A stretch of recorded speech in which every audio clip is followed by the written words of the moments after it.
Good afternoon, everybody. Welcome back. Well, those of you in Canada, very good morning to you as well, really early that part of the world. Good afternoon, Rab and Badger. Hello, guys. Great to see you all tuning in today. Very warm welcome on board.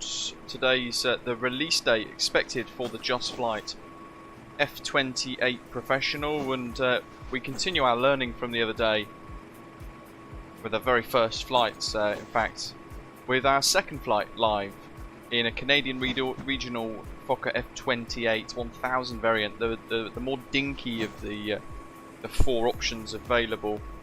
But we're going to head out of Vancouver today on VATSIM over to Kelowna for a pretty tricky approach, but albeit very scenic approach, followed by a return back to Vancouver at the end. Brab, hello to you. Ian, g'day, welcome. Don't think we've got too many people flying along today, which is unfortunate. We've got, it's always the way, isn't it? We've managed to organise some ATC super early. It's like 3 AM for those guys in Canada. But we've got Vancouver Centre on, providing us with some ATC for today. If you're new to the channel, welcome aboard. Hit like and subscribe as well, and give us a little wave. Say hello in the live chat. Interestingly, Behind the Skies seems unable to learn from his previous mistake, or his promises, in fact, to just stay away from the channel for at least July. So he's back as gaming wonders. Completely unable to appreciate passengers boarding starting. Anyone else's point of view other than his own. Sign of a sociopath, isn't it? I think. Anyway, we won't waste any more oxygen on the guy. We're going to be flying almost live time today. As you can see, it's a pretty fiery looking sky today around Vancouver. It's an okay bit of scenery. FSIM Studios. We've also purchased the FC Studios Kelowna Airport today. Again, I think it's fairly average. Bit of payware scenery, but it's all about the aeroplane. Which is really good fun and one heck of a challenge. So, without further ado, we're going to jump into this Rolls-Royce Spey-powered Canadian regional F28. Starting with the cabin, there's the crew. First time, by the way, showing it off at kind of night time as well. Yeah, but you've got to stick to your promises, gaming wonders, you know. That's the sad thing about it. Completely unable to just do as agreed. So we've got a bit of cabin music going on. We're loading with GSX with these funky looking people. It'll be interesting to see what the latest GSX update is going to provide in the near future, bearing in mind that they're going to promise people sitting in the flight deck. Yeah, still not released in the UK, Marcus, or still not released just generally yet. About 3 PM maybe, as an absolute guess. So 3 hours from now we're expecting a release for this, but we just don't know. It could be any time today, basically. A little part of me was hoping that we would have it released for today, so we could all connect with the F28s, cause a little bit of carnage, go learn it live with one another throughout the stream today. But yeah, look at this. First time kind of seeing it at night time, and you get a proper appreciation for this being a genuinely old school aeroplane, but B, with these 8K textures here, it just looks stunning, doesn't it? We've got these red LEDs illuminating the glare shield and the dash. If we were to turn the dome lights on in the overhead, red dome lights, it really illuminates the flight deck quite powerfully. Just come out and away and look down. Look at that. Really something, isn't it?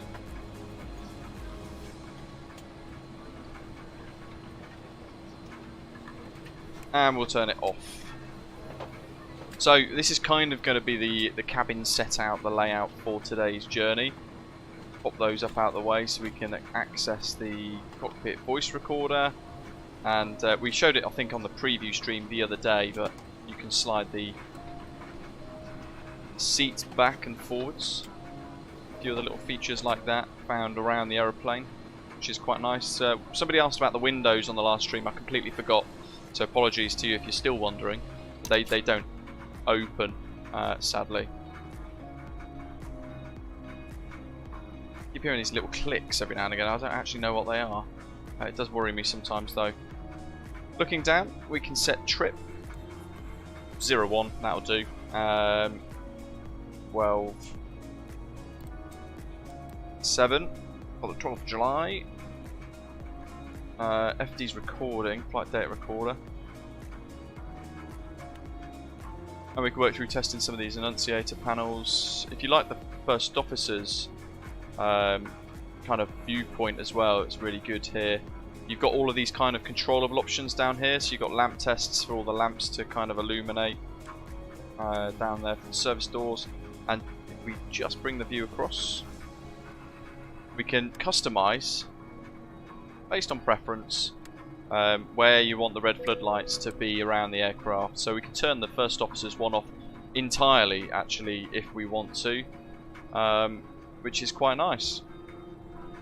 Really, really strong emissives. Look at those landing gear green illuminations there, and then reflecting up above that on the glare shield off the surface there. Really quite cool. I've disabled GPS today.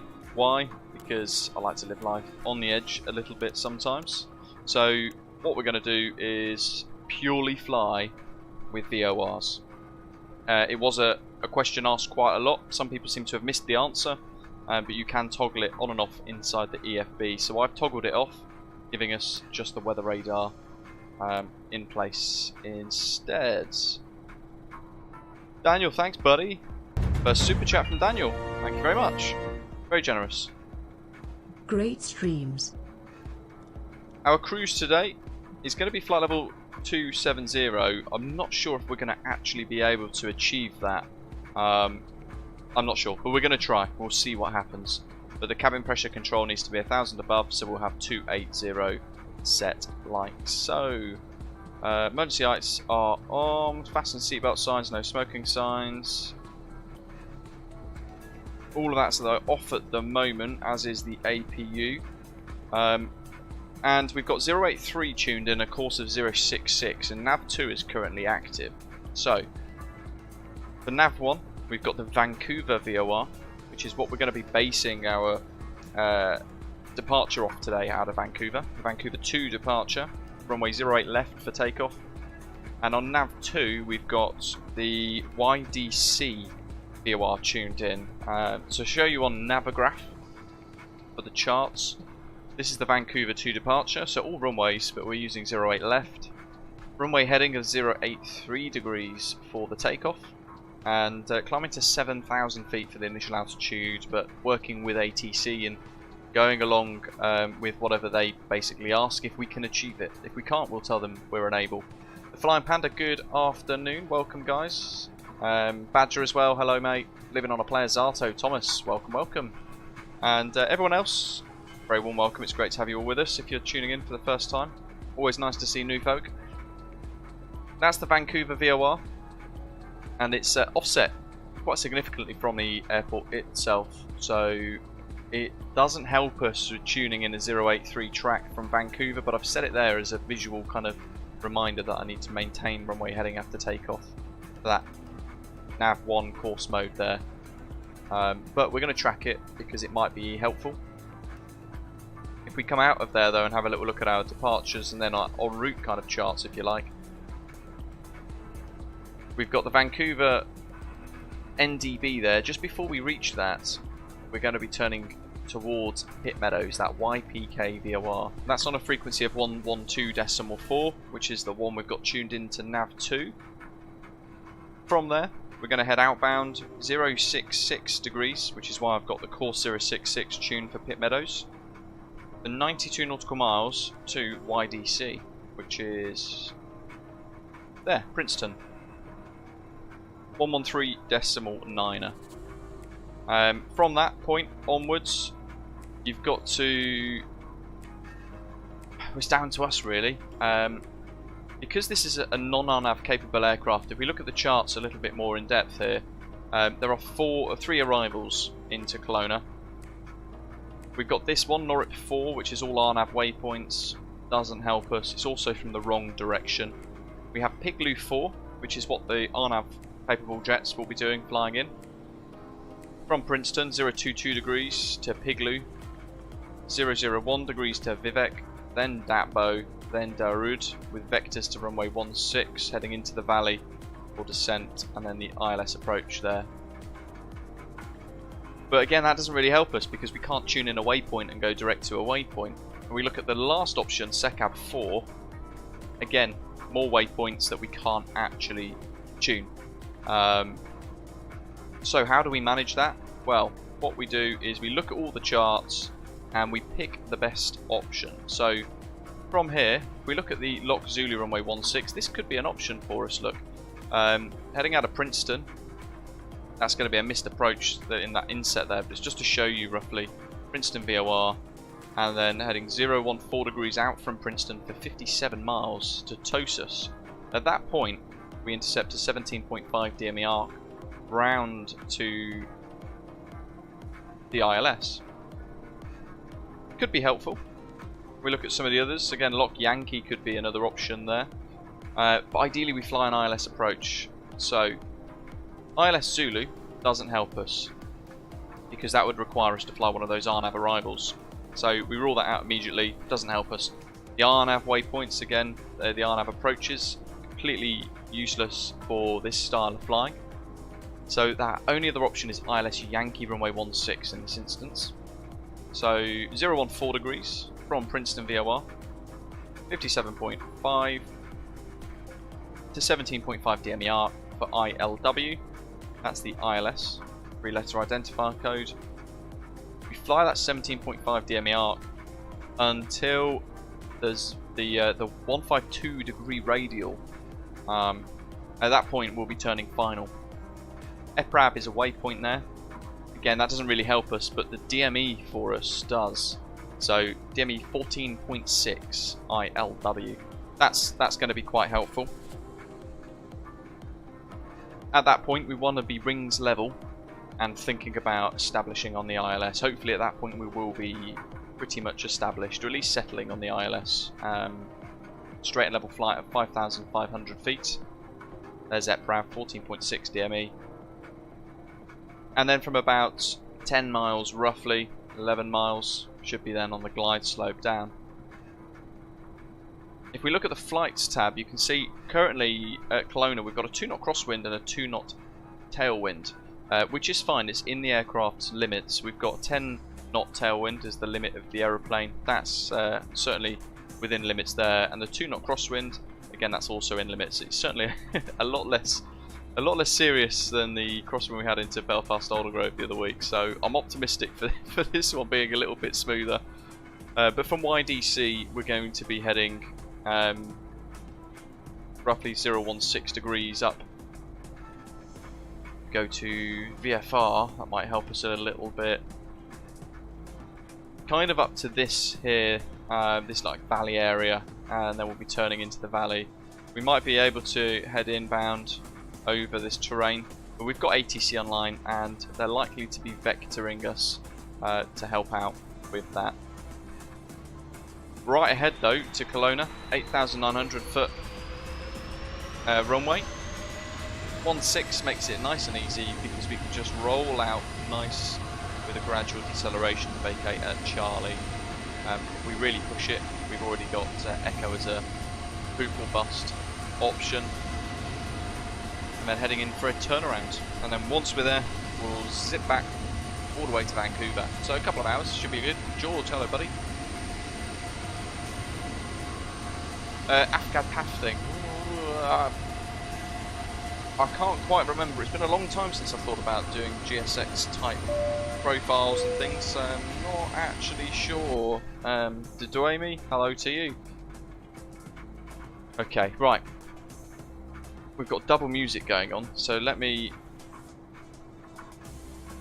go and shout at the cabin crew because I haven't had enough coffee and they're still blasting music out in the cabin. By the way, the cabin music here, you can change the volume as we mentioned before and make it customizable with playlists and things. But if you leave it on for whatever reason, you'll notice that for departure it will turn itself off. The crew will mute it on your behalf, which is really nice. And then it will come back on again in that kind of middle climb through to top of descent into the descent, when it will then turn itself back off again via the crew controlling the music. So really, really cool. A nice little feature there. Okay, what have we got? David's on ground, 1217. Thank you, David.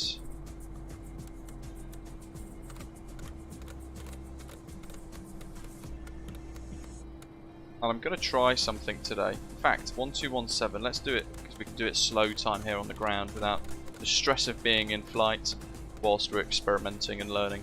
We'll try both of the radios. 1337.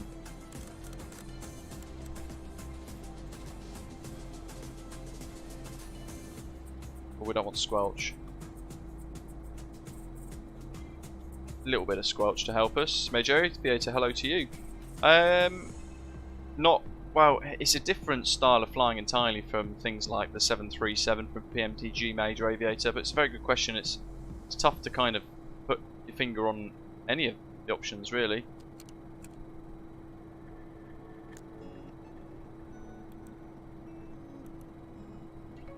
The VHF2 is on 121.7, and we've got ATIS, Information Alpha, altimeter 3000.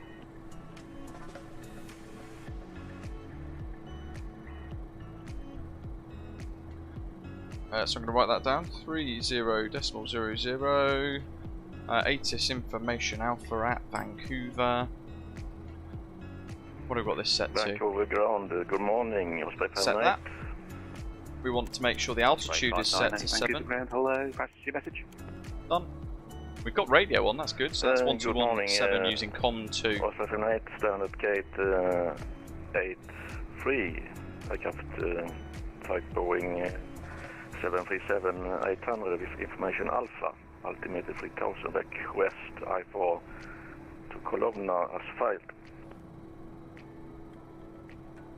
266. You are cleared to Kelowna via the Vancouver 2 departure, flight plan route. Departure runway 08 left, squawk 0721. Clear to Kelowna, Vancouver 2 departure, runway 8 left, squawk So range 25 to less than 50. 7. That's 19 to 40. And tune in the frequency. Osprey 598, readback is correct. Push and start your discretion. Call me for taxi. 266. Call you later. Old school Osprey 598. ADF. Wonder if this picks it up.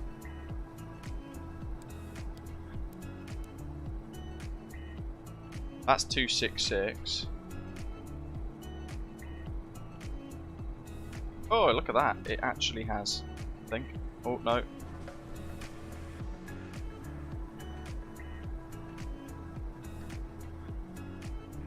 And Vancouver ground, Osprey 8838, Airbus A320, altimeter 3000. Information Alpha aboard, requesting IFR clearance to Kelowna, please. Osprey 8838. We'll figure it out. Don't have a Hello, Adam. for you. I will file for you, 88838. Let's get our clearance then. Vancouver ground, good morning. Canadian Regional 266, stand 28, I think. Oh my god, I forgot. Fokker F28 with Alpha, request clearance to Kelowna. Canadian Region 266, Vancouver ground, hello. You are cleared to Kelowna via the Vancouver 2 departure, flight plan route. Departure runway 08 left, squawk 0701. Clear Kelowna, Vancouver 2 departure, 08 left, and squawk 0701, Canadian Regional 266. Canadian Regional 266, readback is correct. Push and start your discretion. Call me for taxi. Okay.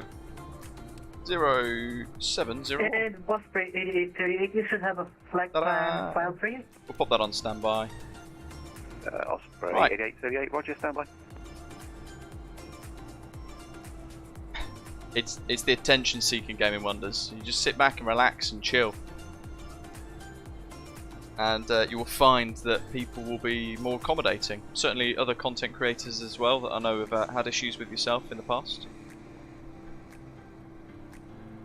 Osprey Osprey 88. Gen 3 is you are off. clear to Kelowna via the Vancouver 2 Let's departure. pause the Flight music plan route. because we've got Departure runway some 08 lovely left. sounds. Squawk, We've got flight ATC 1, online in the background, but hopefully we can still enjoy this. Clear to Kelowna So- by the Vancouver 2 departure, goodness. 08 left. Main on. Then flight plan route. Count for squawk 10 seconds. 5124 is Osprey 8838. Osprey 8838, readback is correct. Eight, You can start your discretion, call 9, me for taxi. 10. We'll call for taxi 8838. APU RPM is good. TGT's rising. Keeping an eye on that. Through 50. Lovely. Start.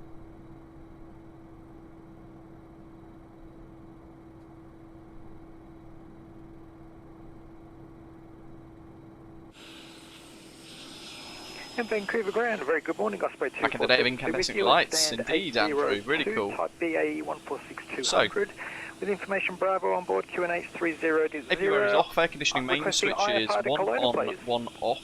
So we're going to follow the checklist that we've got. Vancouver ground, hello. You are cleared to Kelowna via the Vancouver 2 departure. Flight plan route. Departure runway 08 left. Or flight heavy. 73. Leaving my airspace. Edmonton Center is offline. Clear to Kelowna S5, departure by the Vancouver 2 departure, runway 08 left, and squawk Sure, for neck. 5173, Both Osprey frequencies 2472. online there. Osprey 74, 2472, readback is correct. Push and start your discretion, call me for taxi. I'm just trying to see if this links in there, this little button. No, it doesn't. Oh, it's because I've got that one set to VHF2 as well. Cool, my bad. Right, what do we got here? So, air conditioning main switches 1 off, 1 on. Let's go back to the overhead panel.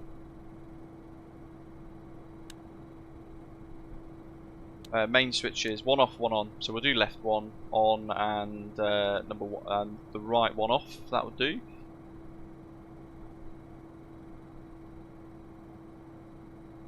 Gen 3 can come on. Master radio switch is on. We've already turned those on, I think. Yep.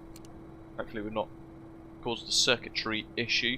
Overhead panel then, electrical power check. Emergency lighting is armed. So we've already checked these. So we can see the bus powers and everything else. And we can check the Gen 3 power output as well. All sort of simulated, if you like. Can't see where the switch is. Clock 0760.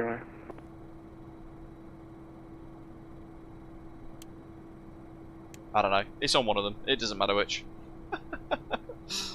Right. So Gen 3 switch is on. Manual arrest switch on. Pre-flight checks. Emergency light switch is armed. It is. Across the speed drive disconnect switch. Guards closed. Left and right. So there's 2 switches there. They're both guard closed. Engine panels checked. Fuel and everything's all loaded as well. Bleed air supply check. Air conditioning panel checked. F1 anti-icing panel check. November, Vancouver ground, hello. Passion message. Yeah, hi. Requesting IFR clearance to Kelowna, type C700, with information Bravo, stand 108. Listening to both here. Papa Juliet, November. Vane panel heating check, windshield heating check, pressurization panel we've done. We've set our cruise for today. Nav sets on and set. So we've got flight director shown to 15 degrees up. Currently mode selector is off. That's fine, we'll leave it off for the time being. We've got our frequencies set and checked. Fasten seatbelt sign, no smoking signs are on. Where we got fuel shut off valve indicators. Squawk 5133, Papa Juliet, November. Citation Papa Juliet November, readback is correct. Push and start your discretion, call me for taxi. It's a weird checklist, it's a different checklist to what I used before.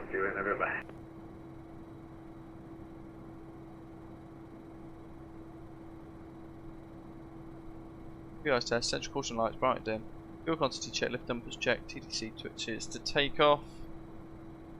They're down here. They are both on takeoff, that's good. Booster pumps.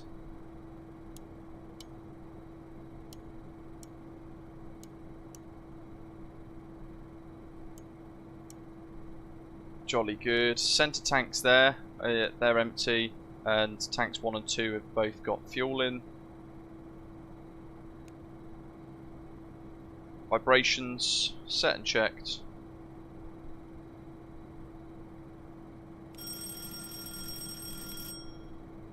Our warning switches.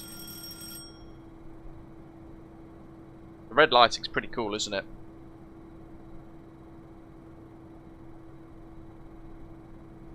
Flight control locks are on. Alternate landing gear handle is up already. We've already checked that. Let's pop the door closed. Greg F, welcome, buddy.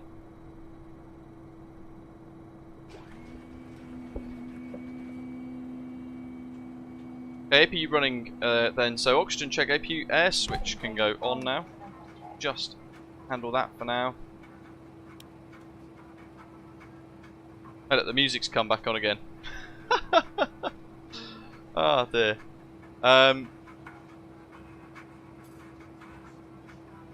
I love that. That's pretty cool.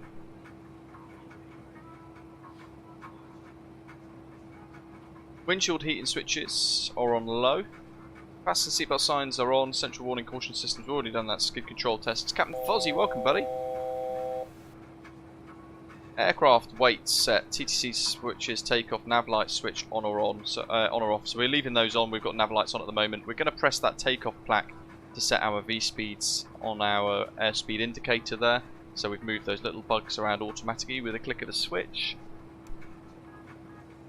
Flight recorder we've already set. Seats, harness, and rudder pedals all set and adjusted. Brake pressure check. That'll be fine, I'd like to think. Brake pressures, temperatures there are fine as well.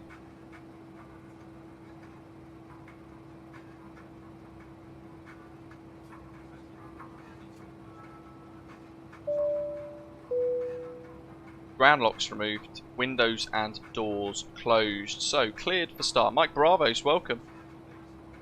We're going to pop the anti-collision lights on. We're going to get GSX ready. Prepare for pushback. Big Jacko's Gaming, welcome, thanks. Joining us as a channel member.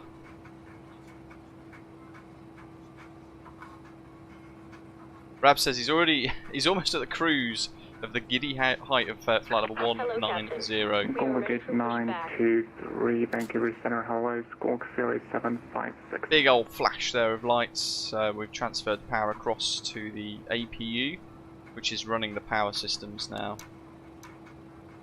Pop them both on, and air conditioning is running via APU bleed air.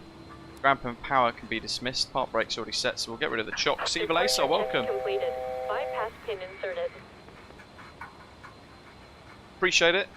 Joining us as a bronze frequent flyer, Evalacer. Great to have you on board with us today. Windows, doors, closed. Identified, welcome aboard. Throttle levers are idle. HP fuel lever valves are in the shut position. They're those. Golden Gate 923, Vancouver Center, you identified. Get those closed. I'm gonna pop that across there because interestingly, we can still hear. Com 1, even with it kind of turned off. This is again a pre-release package, by the way, folks, so it's yesterday's build with a number of fixes as well. What spot do we want? My goodness, that's a very good question. Quickly trying to find my pushback charts here. Parking positions. Nope, that's cargo. Apron 6. I think that's us, isn't it? 27. 28, 6 November. Yeah, that'll do. Release parking brakes. Booster pumps on. I think it's time to go, folks. Let's give this a right old go today. Release parking brakes. What's the time in Vancouver? So it's almost sunrise. I'm trying to match it to real time a little bit. Release parking brakes. What happened there? Release parking brakes. Hopefully that will repressurize in a mo. Right.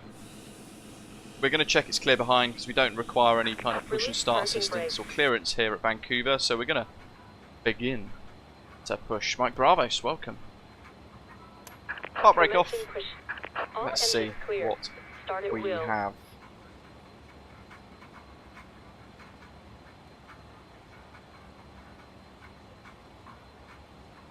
Right, yeah, so booster pumps are on.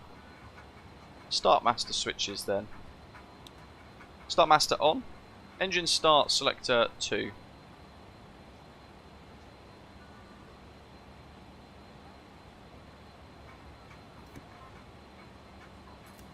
Wrong switch there.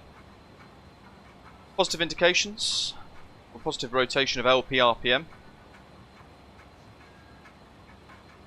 And high pressure fuel flow of engine 2 to the start mode, right there, through 15%. Engine 2 igniter lights can go on. In fact, it's there, isn't it? That one there flashing away.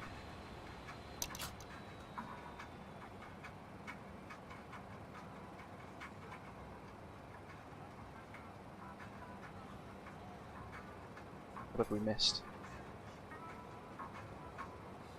Where's my dome lights? Hold on.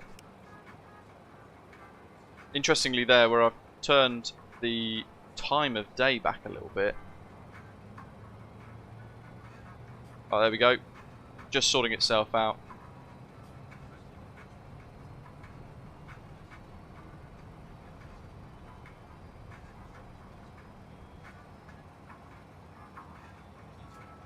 We gave him a chance, didn't we? Through 40%. Let's keep following the checks. Wow, big flash. Look at that. HP fuel valve lever to the on position now. All the way open. Engine 2 oil pressure, HP RPM and LP RPM checked.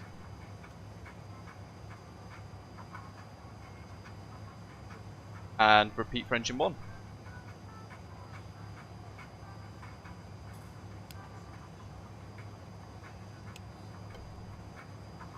Still being pushed back.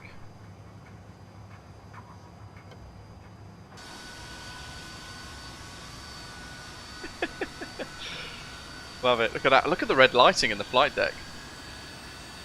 Really neat. Pure focus of the pilots right there.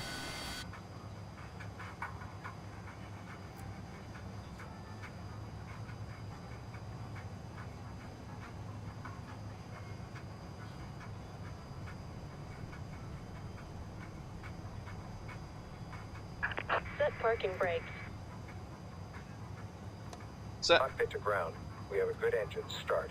You can disconnect. Monitoring engine 1 now for the startup as well. Gav, hello buddy. Very well so far, thank you. Starting to, trying to feel a little bit comfortable and a bit more confident with this. Stab trim's really high there, look, 4 degrees nose up. I'll just change that ever so slightly. Vancouver ground. After engine start then, central warning and caution system lightings, that's all off, all those lights. HP fuel levers both set to the open position. Fuel pressure lights are out, igniter lights are out, start valve lights out, start master switch off. Sierra, Mike 10, hold short. Generator 1 and 2 are off, we're going to just reset them. Bypass pin removed. Gen 3 switch to the off Right position. clear. Oops, there we go, my bad. Mike 10. And we'll reset Gen 3.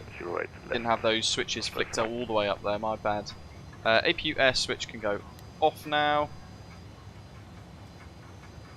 Air condition main switches to the on position. Just going to reset those. They're both on as well. Bleed air supply, automatic. AC and DC checked. We can have a little look here. So we can check Gen 1 and Gen 2. We can leave central bus on if we want. We can check all of these really if we want to, just flicking around. Have a little look, but it'll be fine. I am confident. Engine anti-ice switches to auto. There they are. Windshield heating is checked on low. Pitot vane heating on. Hydraulic supply, check.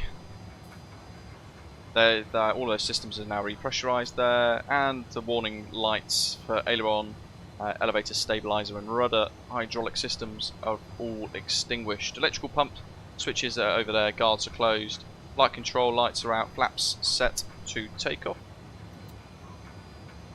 It's quite a long runway here today, isn't it?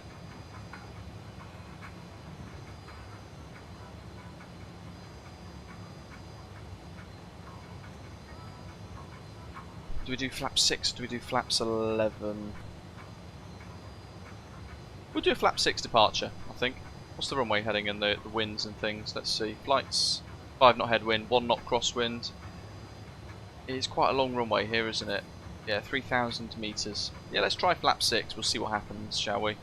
Should be quite interesting. We'll make sure the V speeds are set there, and we'll do flight control checks as well. So let's get rid of those. Lovely lights, isn't it? Look at that. We're going to go taxi lights on. A bit of illumination there. We go fully right on the stick. Back to left and neutral. We're going to do elevator checks, which on the outside you guys can see look like that. Really nice animations. Look at the beacon light. Old school rotational beacon light there. That's really cool. Again, we didn't notice that in the last preview because we were flying at daylight, so we could see the beacon light kind of flashing, but we didn't actually. I don't think we appreciated actually the level of depth and how cool that lighting looks. Look at that, rotating away. Very, very nice indeed. It's probably worth pointing out as well. The cabin lighting, I think, is controlled by the cabin crew. So I think it would be dimmed prior to takeoff. Can't remember now exactly, but it is something like that anyway. Flaps are set, flight instruments checked and set, trim is set, coal tanks shown black, they're down there. There they are, they'll be illuminated. We'll actually be able to see kind of like a hash grid on them if they were showing kind of compromised failed. Flaps are set and crew brief complete. So let's get our taxi clearance then. Hopefully I've pushed back in the correct location here. Captain Tin, you were treated properly ages ago and given multiple chances, and then you just became a sociopath, which is why I think you're blocked across most channels.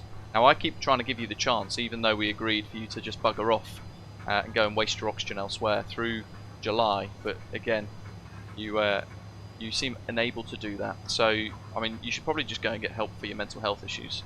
That's probably the best thing for you to do, rather than spend your life trolling on YouTube. It's pretty sad. Let's get our clearance.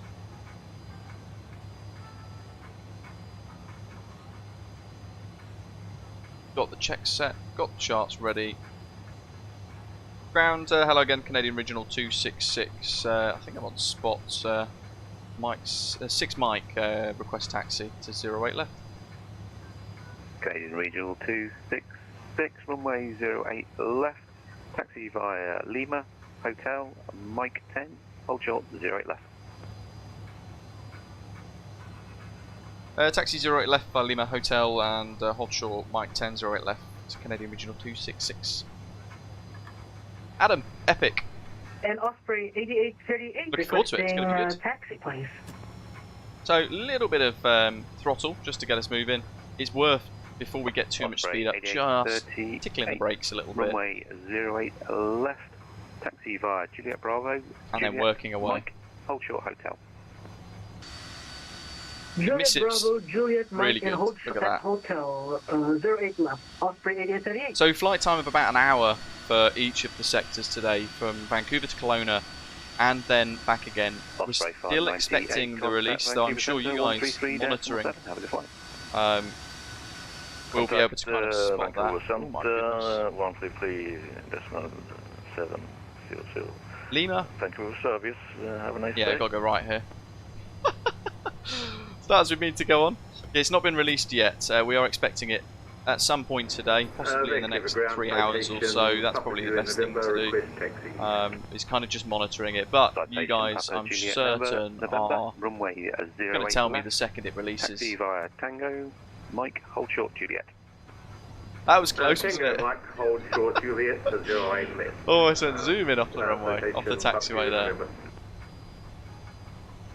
Let's go to, where is it? Settings, isn't it? Turn that brightness down a little bit as well. It's very bright. About £52, yes. Is this Lima? I think it is. We'll go with it. Nighttime taxiing is a nightmare, isn't it? Jeez. Okay. Yeah, it's the same price as the Just Flight 146 Professional. That's probably the easiest way to kind of describe the pricing, actually, to be fair. Taxiing on idle, so thrust is idling. Out we go. This is one of the liveries that is included. Real operator back in the day. Oh, is this hotel? Oh my goodness. Almost overshot again. Oh, that'd be great, Tim. Yeah, do call your lawyers. They know how to email me. I'm sure I've got plenty of time to entertain that. Jeez, this guy, what a fool. Oh. So entertaining if it wasn't so sad. Or tragic. Not sure really how to describe it. Anyway, let's try and not overrun the taxiways anymore. So trim is set, flaps are set, crew briefing is complete. Little bit of cabin music still dinging away. Keeping the passengers chill. There's a Time Air livery for this as well included, which we almost kind of used, to be fair.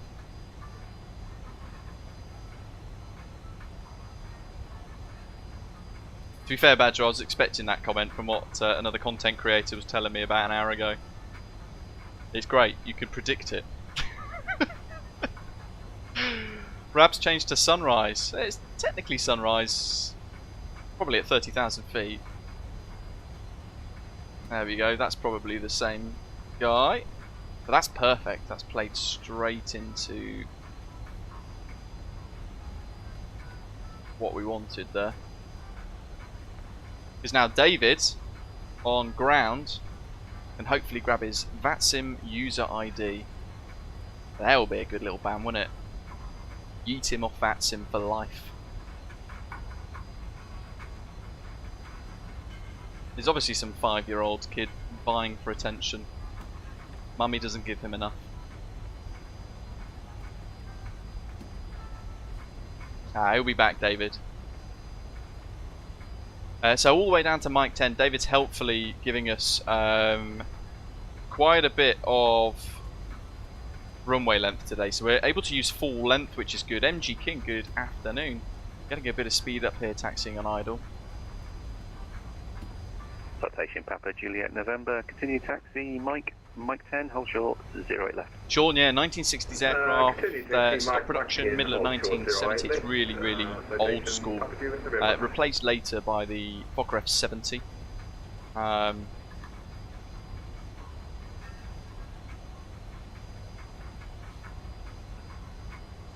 Canadian Regional 266, contact Vancouver Centre 133.7, have the flight.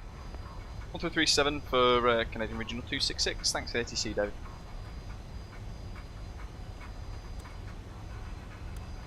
Just going to come to a stop Vancouver here. Centre, Spy 598, airborne at 1,500 feet. Make sure I've got that set. Osprey 598, Vancouver Centre, your TX and RX are shown ready. Climb to 16,000. So, pressing that, you heard in the background, just in the background, hopefully you've heard the cabin music extinguish and turn off. There we go, cabin secure from the crew.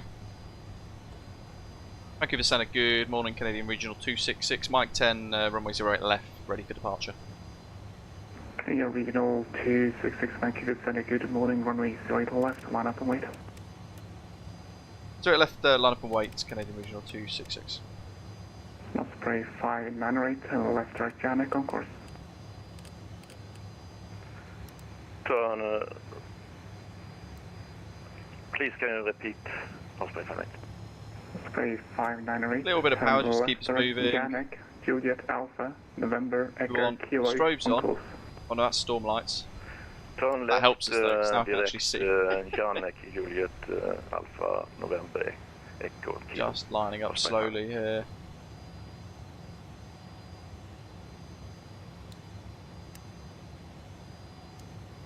Extended. Now we're lighting up the plane properly. There we go. So much work for us to do. Westjet 413 when ready, descend flight level 200. Heading mode, we'll arm that ready. Flight directors are shown 15. And when ready, descend flight level 200, WestJet 413. Canadian Regional 266, call me airborne, wind 070 at 5, clear for takeoff, 28 left. Call airborne, 08 left, clear for takeoff, Canadian Regional 266. So there's a couple of little things that we have to do with this aeroplane. Vancouver Center, Golden Gate 923 is back in the cockpit. Just to sort out. Golden Gate 923, Vancouver Center, roger, welcome back. Our departure to make sure it's all working nicely. But look at those emissives, folks. Look at the strobes, the landing lights. Insanely powerful. Look at that. Very bright. Really cool. Okay. So brakes are off. Flaps are all set. Spoilers are in and locked. And we're going to begin to advance the throttles until we hopefully hear a click. Osprey 598, climb flight level 270. Climb to... there we go. Tiny little click in the background. We should get thrust set. 80 knots. Citation Papa Juliet November, runway 08 left, line up and wait. 08 left, line up and wait, citation Papa Juliet November. Rotate. Up we go. Positive climb. Gear up.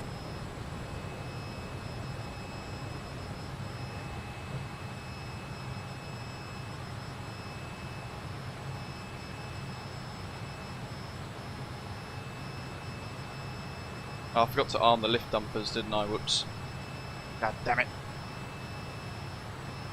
And with this, we can go autopilot on, pitch mode, flaps up cool there. Heading mode is active. Set climb power. That's there. Canadian Regional 266, airborne 2,000 feet.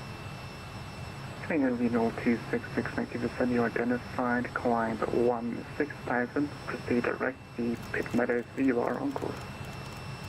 Climb now flight level 16,000 and direct YDC VOR on course, Canadian Regional 266. So... Canadian Regional 266, back the pit meadows, Yankee Papa Kilo. Correction, yeah, sorry, Yankee Papa Kilo. Canadian Regional 266. That's that now for that direction. We need to bring the pitch down a little bit to help accelerate the aeroplane a little bit more.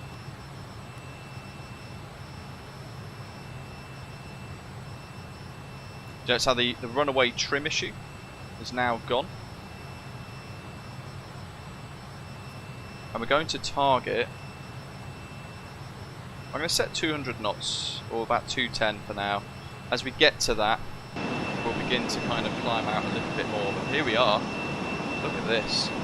So we're now heading 066 to YPK, or direct to the VOR rather. But then we should go 066 there and then back out again 066 all the while. Citation Papa Juliet November, call me airborne, wind 070 at 5, clear for takeoff, 0 left. Basically drawing a line to the VOR 066 course and then straight back out again. Now we're almost at our correct speed, so we're going to go IAS mode. just watch what it does for a moment. It's killed the climb. And it's heading back into climb now to settle.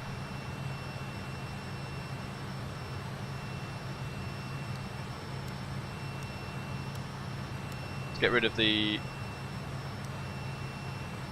landing lights there. Transponder's being interrogated. Look at that for departure. If we go to the outside view, or sorry, the wing view.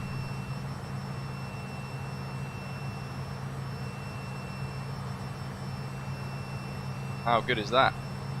Let's see how far we can get actually, so we can get some of these, maybe that little bit of the Rolls-Royce Spey in a picture.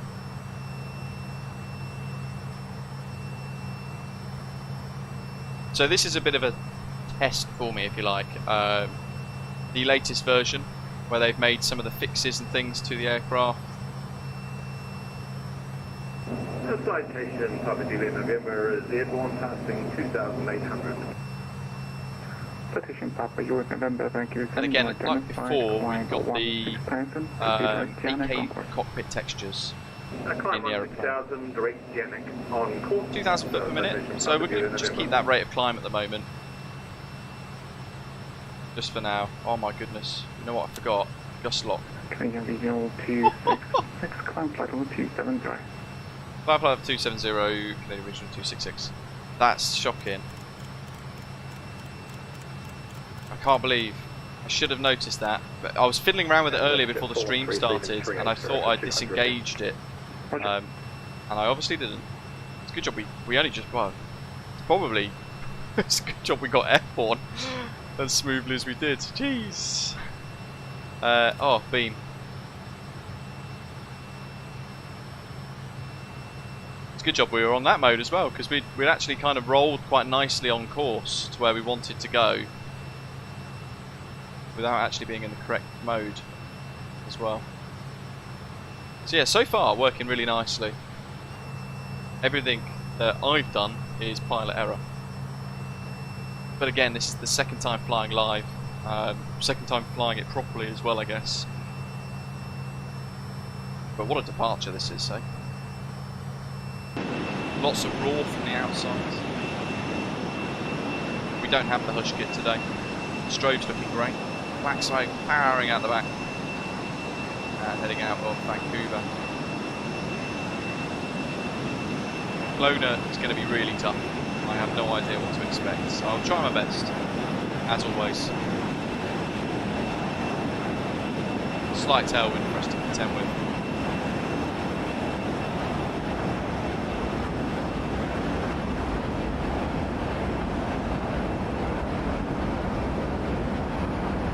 Pete says the scream of those engines in real life was just off the charts. I think because we were so light for this sector as well, 80% thrust was more than sufficient. Otherwise, I think flying a longer route, we would have had to abort that and take off. Because we didn't get the takeoff thrust set. Oh, my bad. Technically, that's an abort takeoff job, but Papa Juliet November, climb level 35, right? we've gone through 11 anyway, so we're good done there. Ron van der Sar is asking, is this more difficult to fly than the 146? It is, yeah. Yeah. The 146 has got a little like an FMS system which helps massively. This doesn't have that, so there's a little bit more kind of battling with it involved, I guess. 220 on the ground at Vancouver, holding at Mike 10. Let's go back to a bit more climb power. Give it a little wiggle. Hello, call me airborne when there's 0. I've never actually achieved the D10 for the climb. Call when at flight level 070. That's a bit more 72, clear for takeoff. suitable performance, and there's the sunrise, look at that. Call me airborne. Oh, sorry, call stunning. airborne, I'll spread 272. Chris, good start. Yeah, so the manuals are available on the in-development page of the Just Flight website for this F28 Professional pack, which is expected to release in the next 4 or 5 hours or so. Saying, awesome looking aeroplane, can't wait to get my hands on it. Have been reading the Just Flight manuals to get myself a little bit more prepared. Yeah, really good start. For those of you who want to watch tutorials for this, The only place you really need to go is the Just Flight YouTube channel. So Just Flight have put together, very similar to the style of tutorials that I will run on the channel, a number of episodes covering everything you need to know in learning this aeroplane and appreciating its kind of older techniques. And it's perfect. The tutorials that Just Flight have done for this aircraft are really, really good. 6, please. Osprey 59 right, Roger. We can plan the ILS Zulu runway 16 approach, dark blue transition. ILS runway 16 with Zulu, be good approach, Osprey 58.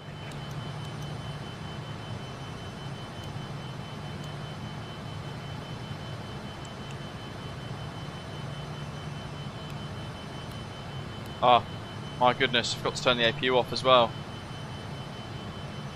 It's a bit frustrating, isn't it? All you've got to do is have one troll trying to kind of obliterate or get in the way of the stream in kind of a sociopathic way, and little things like that you end up forgetting. Once the APU comes offline, there we should be able to get the air conditioning systems back online a little bit better.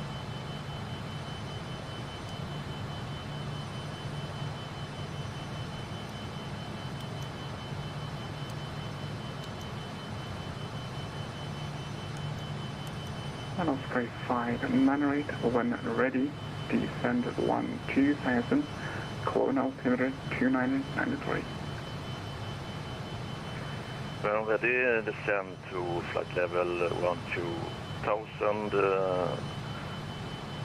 with 2993 altimeter Osprey 5. Vancouver Center, Osprey 2472 is airborne passing 1,300. Osprey 2472, Vancouver Center, you are identified. Climb 16,000, proceed direct to pit meadows, you are on course. Climb 16,000 and track direct to the pit VOR for Osprey 2472.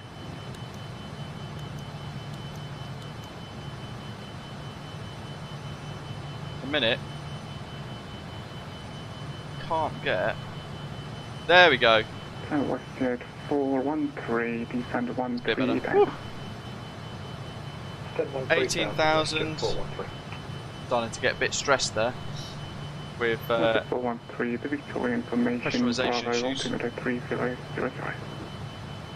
And got Bravo 13000, Westjet 43, thanks.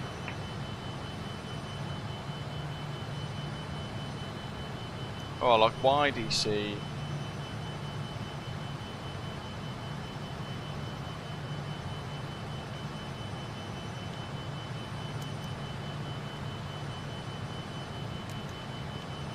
We'll have to put that on an override there. For now, stop climb 12,000.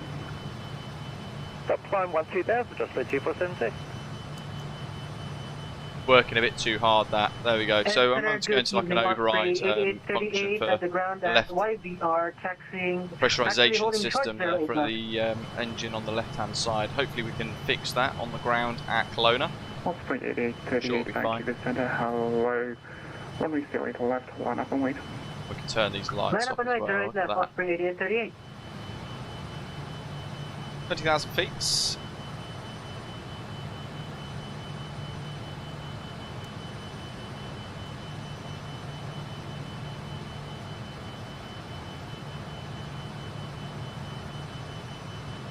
YDC 1139er. 1139er. Okay, Orbital 266, Kelowna information Bravo, landing 16, enabled, approach request. 113, well 1113 actually, isn't it? So we want 111.3 ILW, course of 159 degrees. Got 374 for Rutland for the missed approach.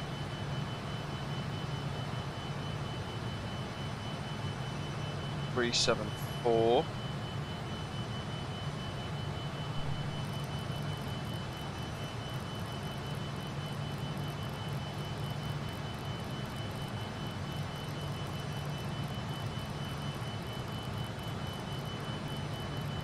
Oh, Andy. Canadian Regional 266, Kelowna Information Bravo, landing runway 16, unable, say approach request. Kelowna Information Bravo, and going to request some vectors from Princeton VOR onto the ILS 16 approach if possible, Canadian Regional 266. Canadian Regional 266, what are you able the ILS Yankee, the Princeton transition? A-firm, that's probably the best shot for me, Canadian Regional 266. Canadian Regional 266, what you can expect the ILS Yankee Princeton transition?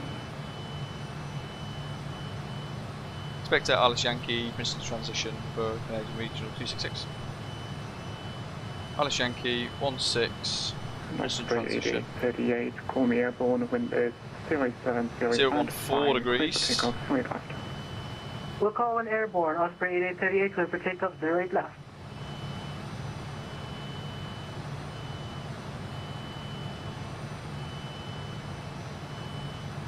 I think 270 was probably a little bit optimistic for us today, for this climb.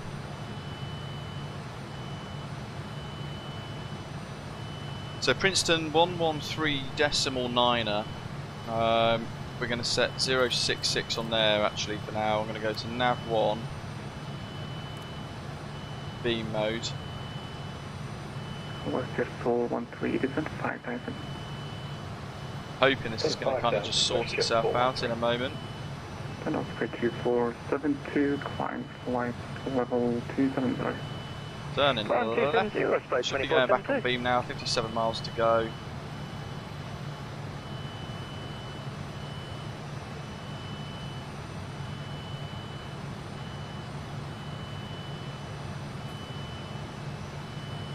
.139er, and then we want 1113 like so, course 159.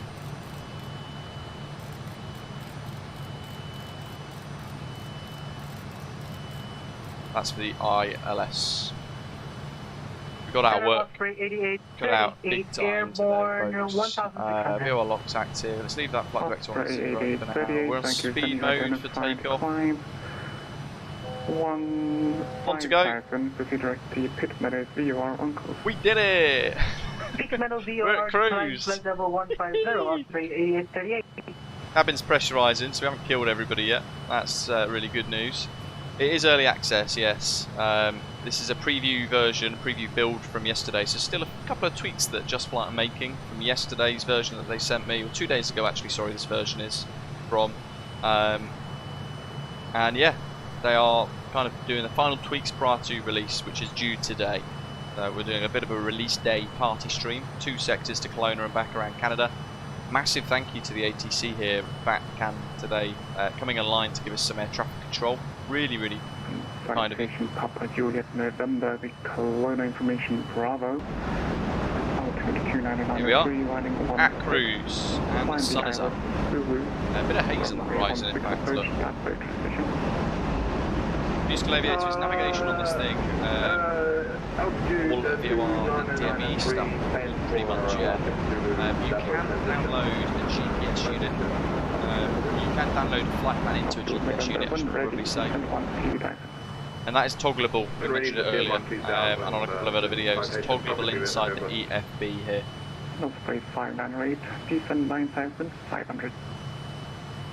Descend 9500. So you can toggle that GPS navigation kit on, and what that would do is give you a GPS system over. 266, Kelowna altimeter 2993, when ready, descend 10,500.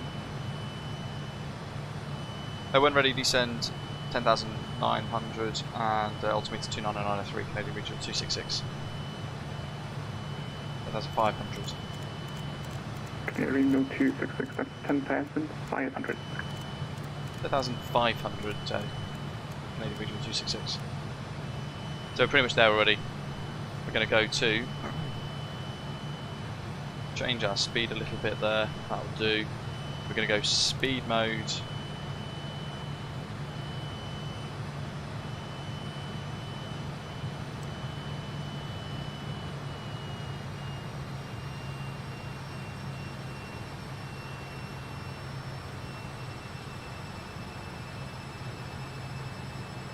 Right, let's go pitch mode.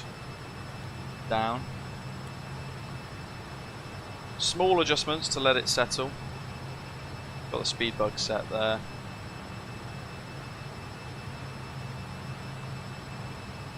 I'm going to set 80% for now. 500, clear the Honor Zulu, runway 09 approach, taxi transition. Clear the Honor Zulu 09, taxi transition. Just taking the Musical evidence says the Fokker F28 was the second aircraft type ever flew in as a child. First was the 747-200, that's really cool.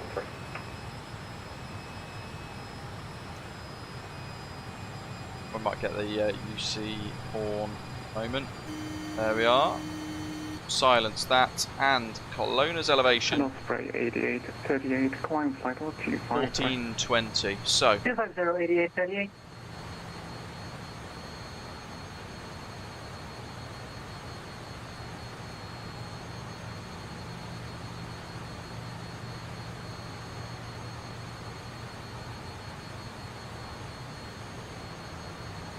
UNH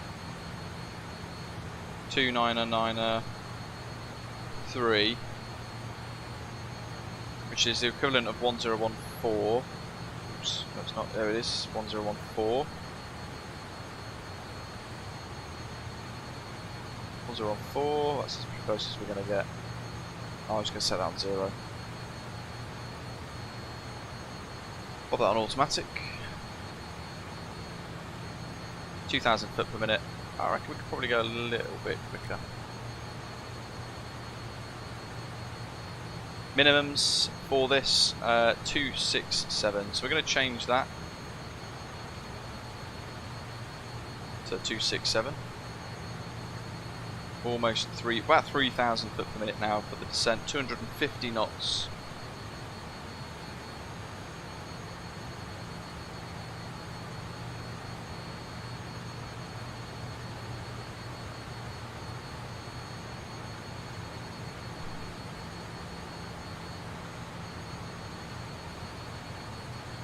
Where's my checklists? So fasten seatbelt signs on, pressurization set, TTC switches to takeoff. Landing data checked and bugs set, crew briefing complete. So for the approach, folks, as we start to make our way in now, we're going to head out of Princeton, 014 degrees roughly, so I'm going to set that now in the heading bug. 014. Increase this rate of descent a little bit more for us here. Rab says it's so hard to see the runway, it's very hazy. That is not good to hear. That's not good at all. Down to 014 degrees, up to 17.5. Regional 266, you clear the ILS Yankee runway 16 approach, Princeton transition. Cleared ILS Yankee, 16 approach, Princeton transition, Canadian Regional 266. All around to final approach at 14.6 miles from touchdown. Will be wings level 5,500 feet. And we're aiming to establish flyback glide slope light. So there's the minimums we spoke about. At 1,676 feet on our barometric altitude. And the missed approach, climb track 159 to Mixib. Climbing turn to intercept track 266 degrees to Yankee Whiskey Bravo NDB, then climbing left turn track 213 to 9,000 to YDC's VOR. 389 then for that, which is what I was still tuning.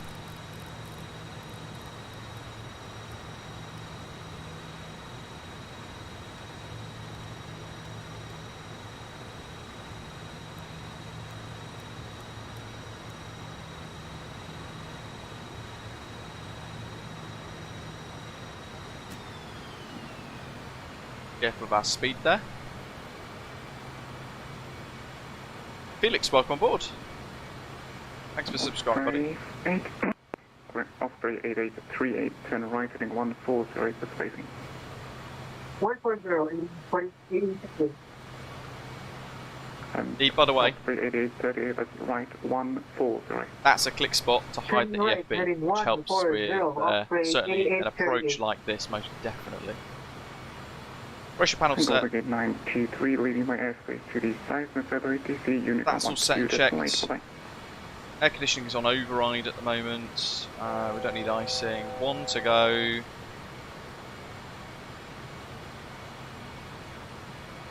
WestJet 413, Victoria wind. Navigramp on screen, thanks Doc.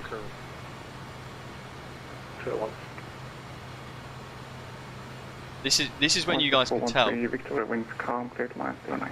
that I am super busy 09, WestJet 4, and a little bit stressed. Northway 598, descent 8300, cleared ILS, Zulu, runway 16 approach, start by transition. Descend 8,300 feet for ILS approach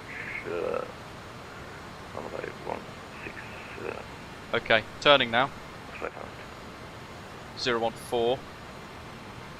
Just got tuned in and the heading now instead. Treble 13.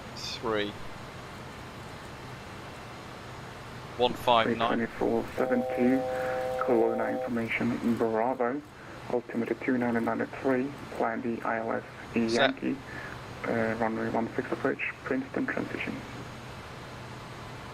Sorry, could you just repeat ILS for runway 16 Yankee? Could you just repeat the rest, please? Hello, welcome. Osprey 2472, the ILS Yankee, 16 Princeton transition. Absolutely, this is tough. It's a very niche aeroplane The that's ILS certainly 16 Yankee got via the its Princeton transition for Osprey 2472. pretty unique features, probably we can call it.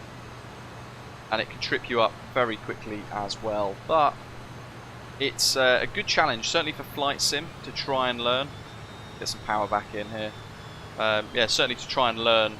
It's very, very busy indeed. Altimeter set, anti-icing checked.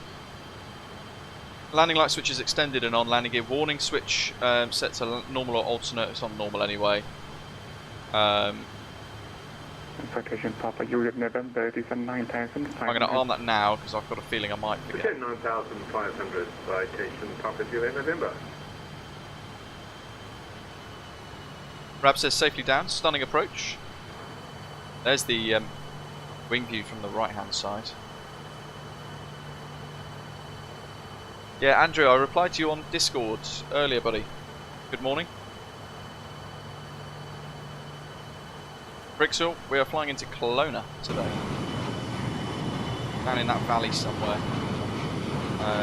Not quite sure how well this is going to go.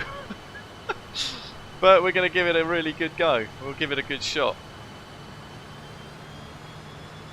Cleared a bit of power just to get the nose down a bit as we hold 10.5.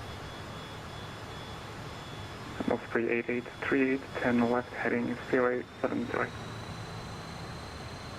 070, 8828. I think that's the guys behind getting all vectored because Then Osprey 2472, when ready, descend 10,000. they're down there behind us somewhere. Call an altimeter. Can't quite see them. Yeah, look at this for a view, folks. Descend 10,500 when ready, altimeter 2993, Osprey Old school 2472. flying. So busy. Definitely a 2-pilot flight deck experience in the sim. Having to do a lot of work.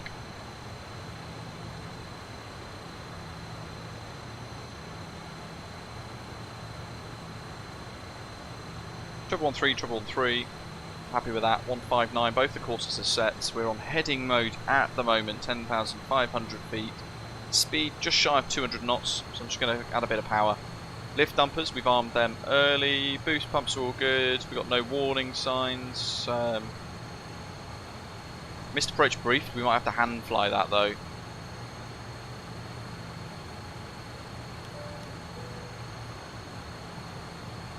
Little ding to the crew. Brixel says this aircraft has a special place in his heart. My dad often did maintenance on these when I was a kid, and would always talk about it. That's really cool. Direct Princeton VOR. This is why they do these kind of products of Flight Sim.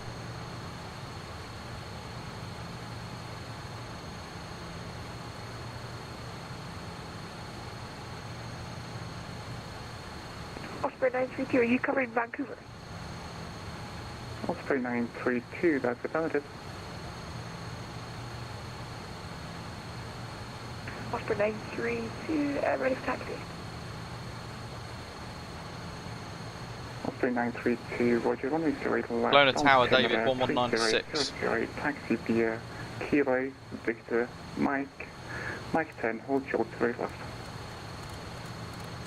Taxi Kilo, Victor Mike, and hold short 08 left. 1196, that's COM 2 set ready for the tower at Kelowna.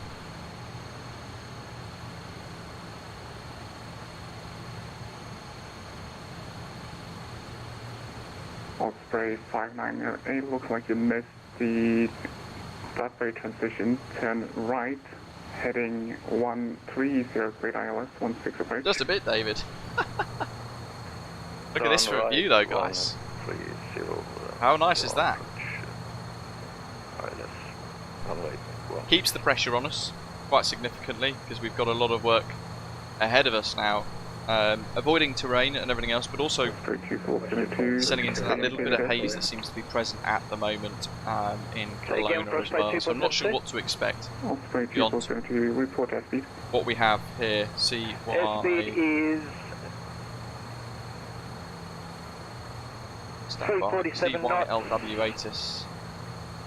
Kelowna information, Charlie. Variable 2 knots, 9 statute miles clear, 13 degrees Celsius, dew point 12. So only a 1 degree spread, therefore we can expect low visibility or like a fog haze. And runway 16 in use. So 8838 is doing Mach 72, indicated airspeed is 3. we'll use that command for METAR in the live chat. That's the current METAR. Yeah, musical aviator. Flying on VATSIM is difficult in aeroplanes like this, most definitely. It is tough. 180 descent, 10,500 feet. Speed Kelowna altimeter 299 Descent to flight level 10,500 feet. 01. 29904 on the altimeter. Osprey 8838. 1 click right, heading mode. 2472, cleared ILS Yankee, runway 16 approach, Princeton transition. Clear to the ILS 16 Yankee via the Princeton transition for Osprey 2472. Canadian Regional 266, report airspeed. Currently 210 knots, Canadian Regional 266. Canadian 266, roger, speed 180 knots or less. 180 or less, Canadian Regional 266.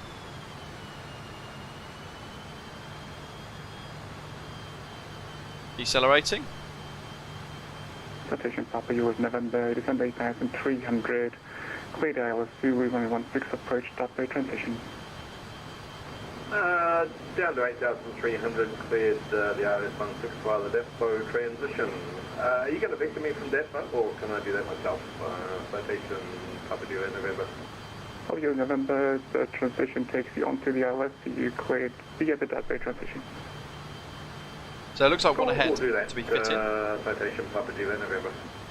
North Space 598, contact Kelowna Tower 119.6. Contact Tower. That's MPS Gaming, he's down there somewhere. Oh, yeah, look at that haze. Thank you for service. Have a nice Stunning day. though, look at that.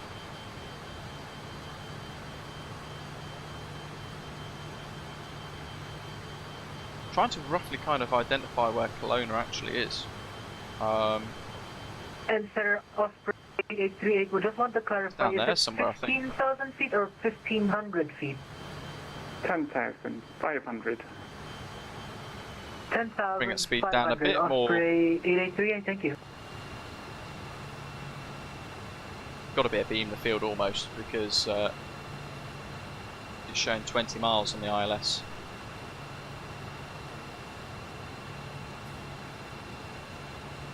Yeah, it was roughly, in fact, yeah, it's roughly where we thought it might be. So, Kelowna Airport, I'll just move the camera around a little bit. Regional Down there. 266, cabin number 3, following a citation at your 11 o'clock, 13 miles.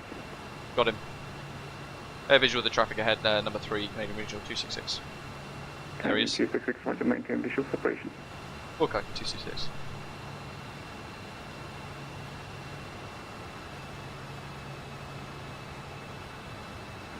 932, could I get a flight level change? It's right on the nose now. Just a tiny little... 932, what's the requested altitude? Just a little blip. Can I get 10,500 please?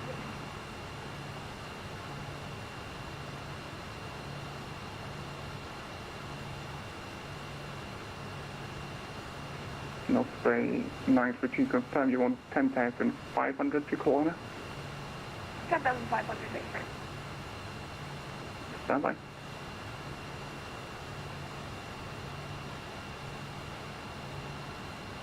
$10.5. So we've got a few miles ahead of him, ahead of us there. And Osprey 932 as a gap, 10,500, bits below for your route. I can give you 1,400. which is pretty good. So hopefully, if we hold this speed, we're going to maintain a nice little separation there. James, hello. Altitude 14,000. Using an RTX 4090. Windows. Yeah, so Kelowna is actually in there, folks. That's going to be tough. It's going to be very tough. Right. This is meant to be scenic, not nearly impossible. Oh, we do this to ourselves all the time, don't we? Princeton transition, Osprey 8838. Jeez. Let me run and go and get some extra trousers very quickly. Might need it for the second leg. Real time, Malteser? Pretty much, yeah. We've wound the time backs here. We're just shy of... in fact, we do that now. That's real time. This is live time, live weather. Yeah, you guys better fasten your seatbelts. I think we're going for a number 2 again into Dublin. Or Belfast, Aldergrove. That route was really tricky, wasn't it? My goodness. Not a crosswind though for us today, but we've got a 2-knot tailwind. So our very first tailwind approach with the Fokker F28. Again, not really sure what to expect with this. Australian Aviation saying, will there be a Fokker 100 in the live chat in the future? So a secondary product being developed at the moment by Just Flight. It's going to come a lot further down the line, so there is no release date or any more information available with the F28 from anything other than what Just Flight put on their in development tab of the website. They're creating a Fokker F70 and an F100, which is going to come at some point in the future to Microsoft Flight Simulator, but no updates whatsoever for that. Look at this. Wow, wow, wow. Really nice. Let's just try and get some screenshots of this. That's the oxygen mask. Osprey 932 airborne. Cornelius asking, has it been released yet? I don't think so, buddy. I think chat will explode when it gets released. Osprey 932, Vancouver Center, you're identified, climb 14,000. No, not an offset approach, Andrew, thankfully. We'd be sweating a little bit more. The Fokker F70 and the F100 will have an upgraded avionics, so we will have things like an FMS for us to use, which is pretty cool. Makes things a bit easier, having an element of RNAV capability.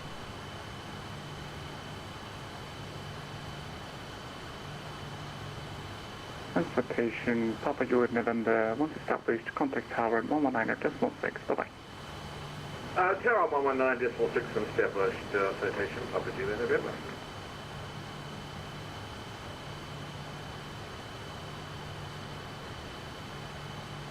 I was a bit over keen on the descent there, really. This is the thing, you kind of, with this you've got a lot of work to do, so you can end up getting a little bit busy, and then kind of making little mistakes here and there. So we've made a few mistakes again already today, but trying to settle in. Dog's doing well, thank you, Daniel. Although when we get on the ground at Kelowna, I'm going to go and have to move him because he's lying a little funny on his leg, and we've been told by the vet can't lie on his leg that's been operated on, because it'll add too much pressure to that kind of leg and the injury site. So can't do anything right now because I'm close to approach, but once we get on the ground, so we'll take a 5-minute break to sort that out. Confirm you're descending with the approach. Just stepping down now, Canadian Regional 266. Roger. 55, heading mode, pitch.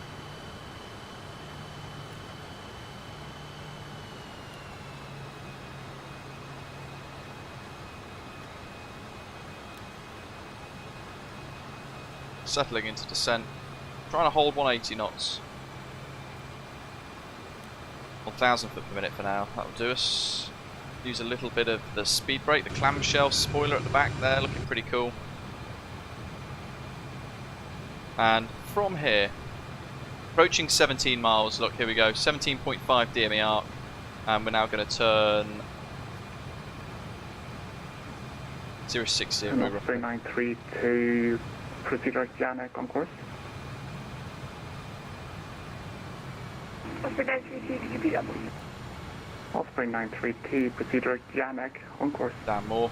5,500 is our target.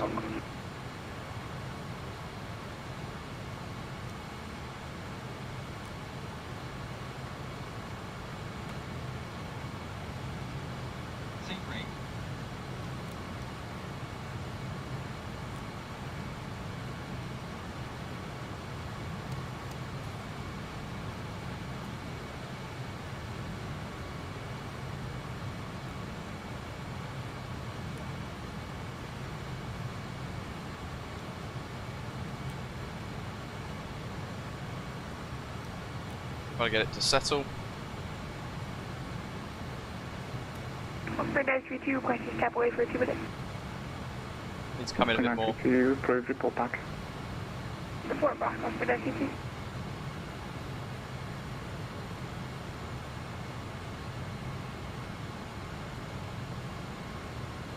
$6,000 feet. Canadian Regional 266, when established, contact tower 119.6 delay. When established, tower 11906, Canadian Regional 266, Axie ATC. TS 030 power, welcome. Great to have you with us today.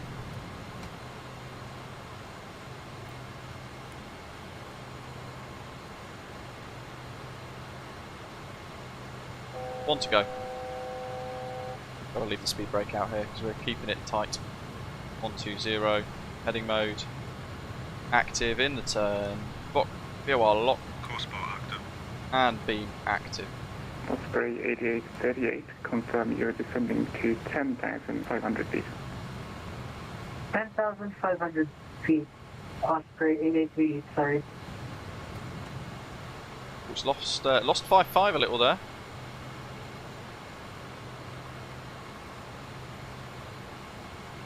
Trying to climb back up. A little bit of power just to help her. Approach is active anyway.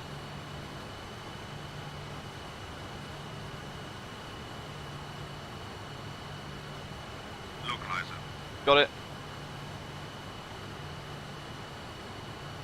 16 miles, 5,500, 170. We're going to change now to VAHF 2 and change the comm across as well. So in we go.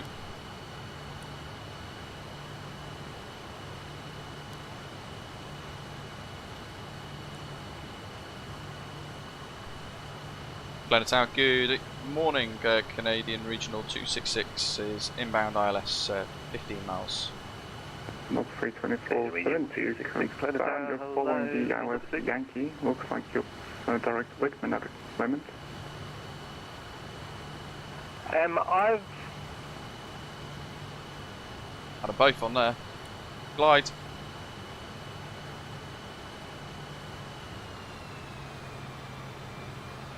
glide slow,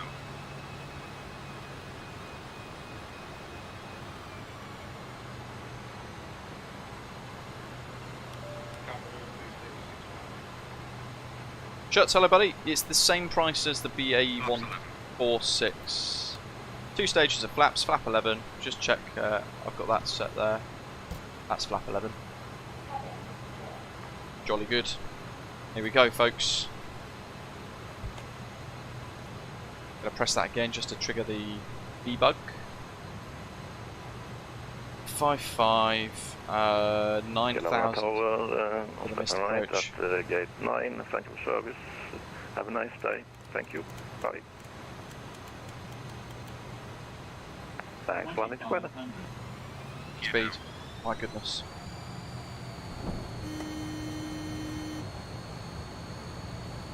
Just saved that one. It's not flying the glide slope. Autopilot off.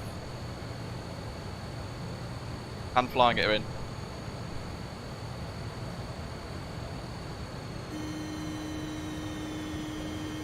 That'd be 4,200. Okay. Lift dumper is armed and ready.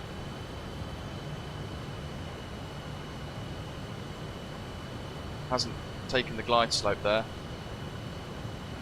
Where's my pitch trim setting? Might nose down a little bit more. Little power a tad bit. Okay, so TAP-V 4.2 on the glide slope, a little above still, but we've got plenty of time to get this back on track, so that's fine. I'll just hand fly it in instead. Possibly in the next couple of hours, Ronnie estimated there, buddy. 2,500.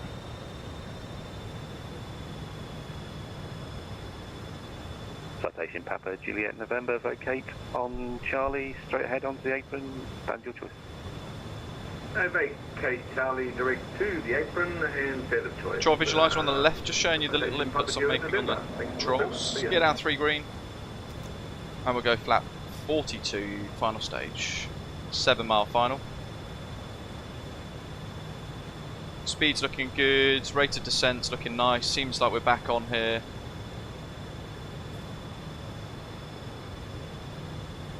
Just hand flying her in. Canadian Regional 266, winds calm, clear to land, runway 16. Clear land 16, Canadian Regional 266. Flap set. Gear down 3 green. Lights and signs all done. Missed approach is done, set, brief, ready. Gonna move the heading bug round to our heading now, just in case. Just flying a visual approach now effectively, because we have lost the glide slope. We didn't take glide slope from below this time.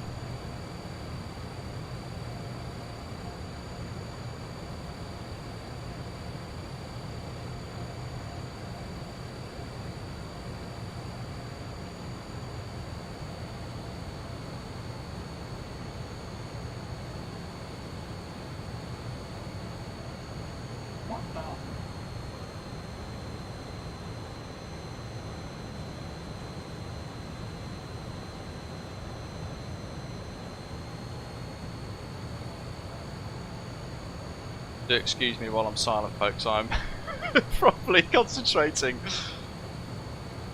I'm hoping we don't wreck another wing here. Look at this view though. Wow, wow, wow, wow. Ah, yes, Information Alpha. Great spot, buddy. See, all the mistakes so far have been pilot error. Yeah, massive spot. GS Auto, I thought I'd done that, but I hadn't. It should be there, but it's not. You see the mode selector switch there on the panel just here change. Hello, you are cleared to Vancouver via the Merit Great departure, shout. flight plan route, departure runway 16, squawk 5121. Speed's looking good, profile looks good for this visually flown approach. To Vancouver via the Merit for drop departure, the power there. runway 16, squawk 5121, United 624. United 624, readback is correct. Push and start your discretion, call me taxi. Push and start at my discretion, we'll call you for taxi, United 624.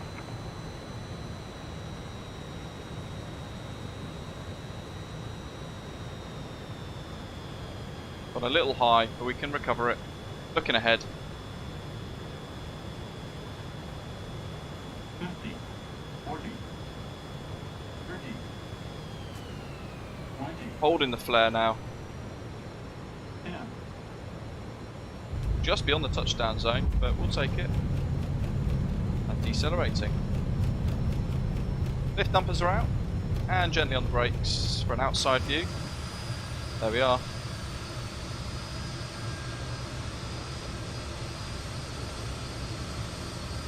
We've missed Charlie, so we'll go all the way to the end.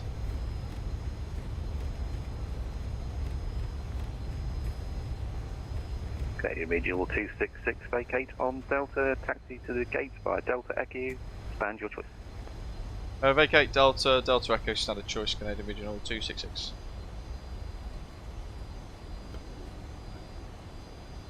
Round we go for a tight turn. This is FSIM Studios, Kelowna. Sloppy job there though, double windsock. You'd think these developers would definitely double check these things. Landing rate of 172 there, chat. Beyond the touchdown zone, but we had enough runway to kind of deal with it anyway.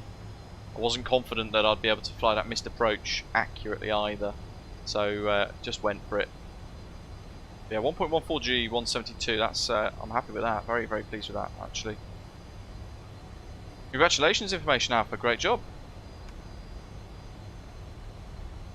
Yeah, if you don't arm GS Auto, then it won't take the glide slope. That's quite a significant pilot error there from me, but we, you know, if in doubt, just turn the autopilot off and revert to basics, hand flyer in.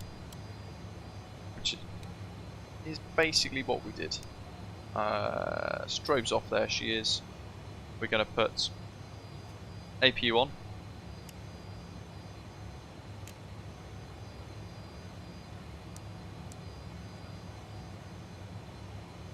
Leave those on.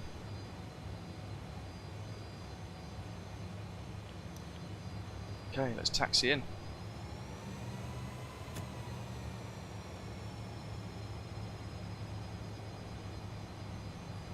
Delta and Echo, wasn't it, into stand of choice. We've got a few stands available here, not sure which to pick though.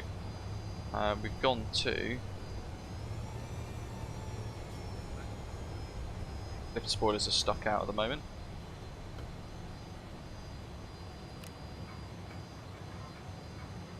There we are.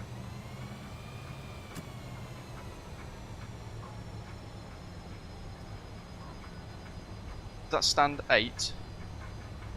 I think we have a contender.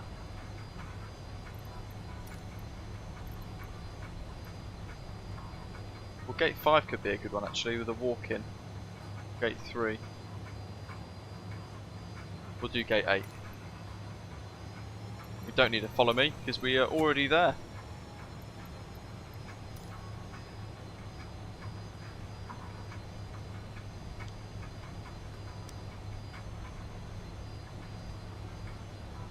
Leg 1 of 2 complete.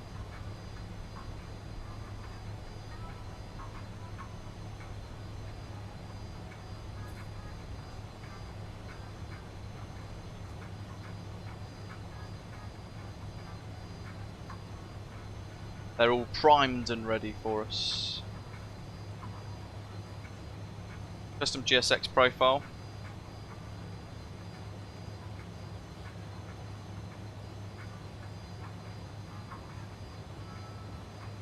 Bit too keen on the old brakes.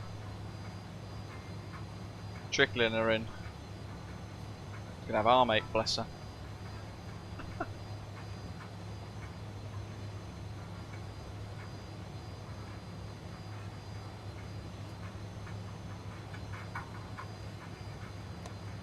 Park brake is set, and she's asking us to cut the engines, but we're not ready because we are old school today.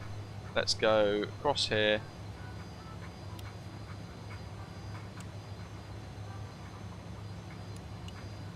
We'll pop the gens off, but with Gen 3 on and the APU running, it's taking the power across to that mode instead. So that's why we've got the APU up, running and active. Everything else looks fine, so we cut the engines. What have we got here? Booster pumps need to come off as well from memory. That's all away, that's all set. Yeah, jolly good.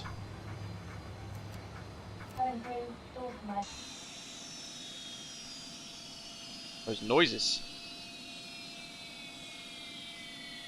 You parked a bit too far. I tried my best.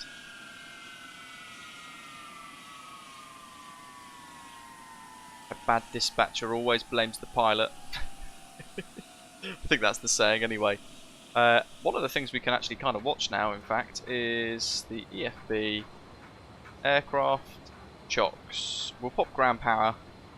Board passengers, let's do it from the cabin this time because I want to show you guys the jetway stuff, if it works. And First time trying it. Good morning, Osprey 8838, established on ILS 16. There it goes. 38, Kelowna Tower, hello, winds calm, clear to land, runway 16. They go down Clear to land first and we close the panel. 8838. Doink. Rails go down, and GSX. Requesting boarding. Now this should call the jetty. Here it comes. For Charlie Juliet's on the ground at the John Aviation Camp with Charlie. We need to copy IFR clearance to Los Angeles. No. November 4 Charlie Juliet, Kelowna Tower, hello, you are clear Jesse's to gone. LAX, Let's get them Merit 4 departure, on quick. flight plan route, departure runway Before people fall out the aeroplane. 170. Oh no, it's coming again. Joe, we're not close enough any door. You won't see any passengers. Squawk 5170. Come on, GSX. Oh, it can't actually reach us. The LAX airport via the Merit 4 departure, and then a pilot. Oh well. Oh, it's coming back. It's got some weird thing then with the jetway November mode. 4 Charlie Juliet, readback is correct. Start your discretion, call me the taxi. Let's see what it does. Wah. Wah. Ooh, FSIM Studios has got some buggy jetway. Look at that. Oh, good. Nothing that we can do with the aeroplane though. It's a scenery issue there. But hey, we shall pretend and continue regardless. We've got a couple of touchdowns to watch, I think, so we're going to zoom across. I need to go and sort my dog out, and then we're going to plan for the next sector.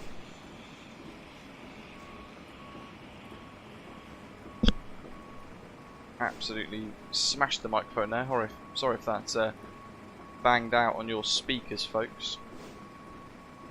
Where's the touchdown zone? There it is.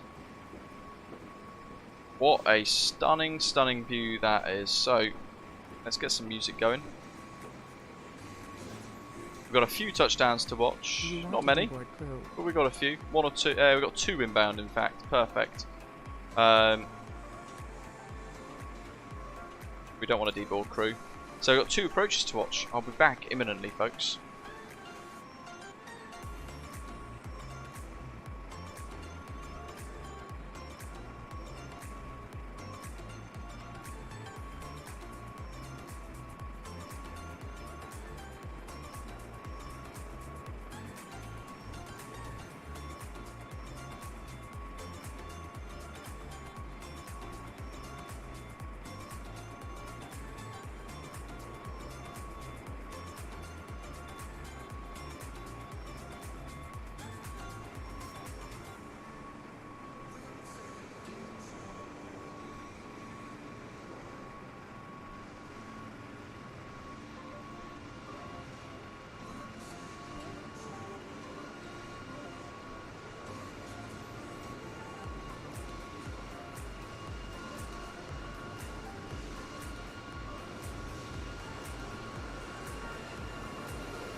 And Osprey 8838 vacate at Delta, taxi to the spare aprons via Delta Echo, stand your choice. Delta and onto the gates. Thank you very much for the ATC, Osprey 8838.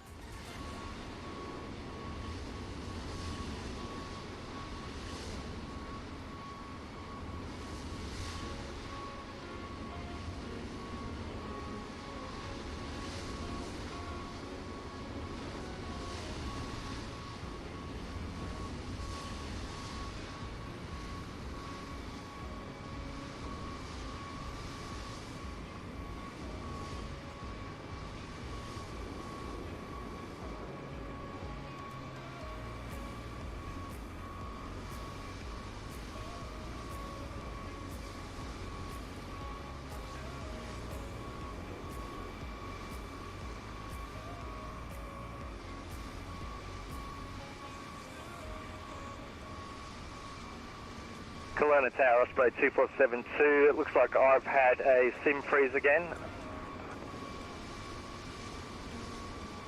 Osprey 2472, roger. Okie dokie. Let me know if you get... I'm back. Sorry Hey, about that. So we'll basically, do if you don't know, Osprey folks, who may be tuning in for the very first time, I've got a lovely German Shepherd dog, remarkably brave dog.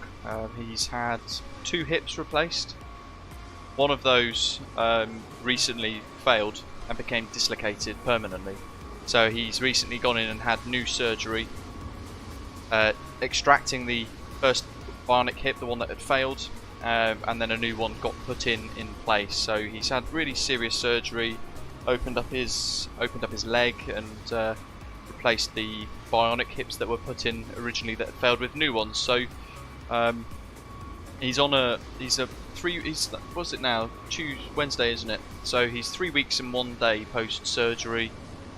We've got a lot of management to do, a fairly strict exercise regime, which is what I'm trying to fit my streams around at the moment, and a medication schedule for us to maintain as well, making sure that effectively he rests for as long as possible while his body heals, his leg heals with the plate that they've screwed onto the bone to put it all back in place. And yeah, he's a tough cookie, absolutely.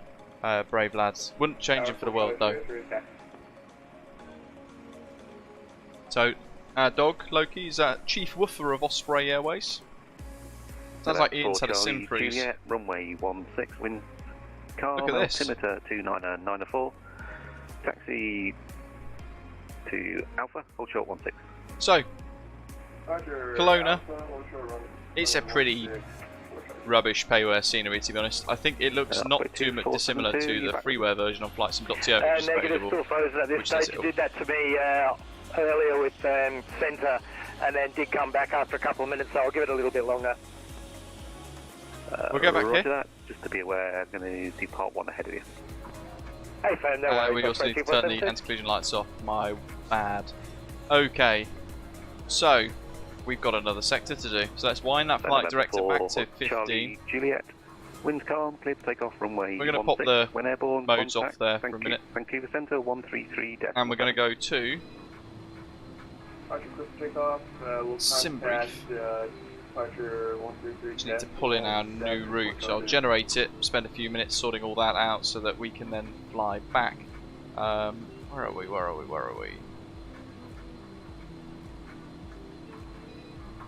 So CLW8 to YWB, YDC direct to Vancouver, ILS 08 left Zulu is expected.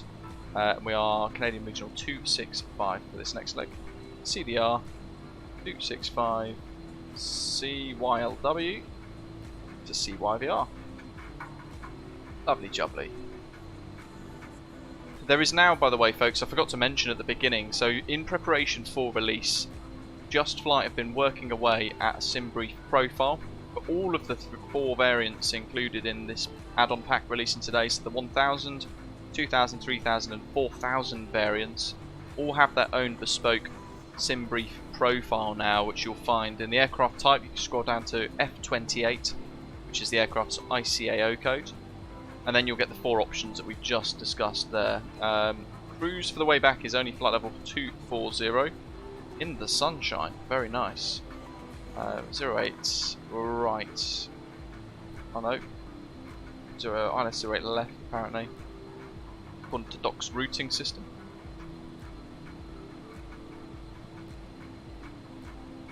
Find SID, start, oopsie, don't want that, I just want to go Control V, analyze route.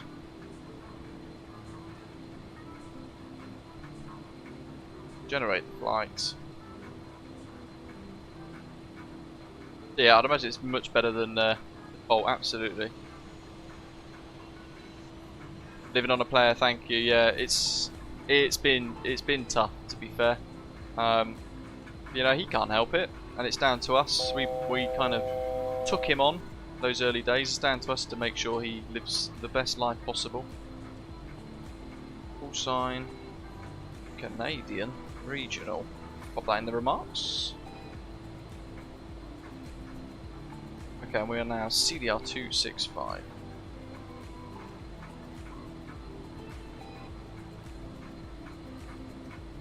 Honestly, my notepad is an absolute mess on these kind of VOR based flights. That they end up so messy. I can't help it. It's just the way it is. Scribbling down stuff left, right and centre all the time. 265 wasn't it? So we'll load back in now. Pull our new flight plan from the server. And yeah, happy days, there we go, that's looking good. So, Navigraph, so I can talk it through with you guys in chats. Matt, hello buddy. Very good, hope you're okay. How are you? How are you getting on? Great to see you. Yeah, Osprey 2472 is back with you, but the jet's a little bit uncontrollable, so I will disconnect. Oh dear. Osprey 2472, roger. Probably going to taxi all the way down to Foxtrot there for the runway length. Thanks for the 8,900. We'll go flap 11 for takeoff today because that's probably the most appropriate for this departure. 4 departures available, and we want YLW8, which is that one there. Kelowna 8 departure.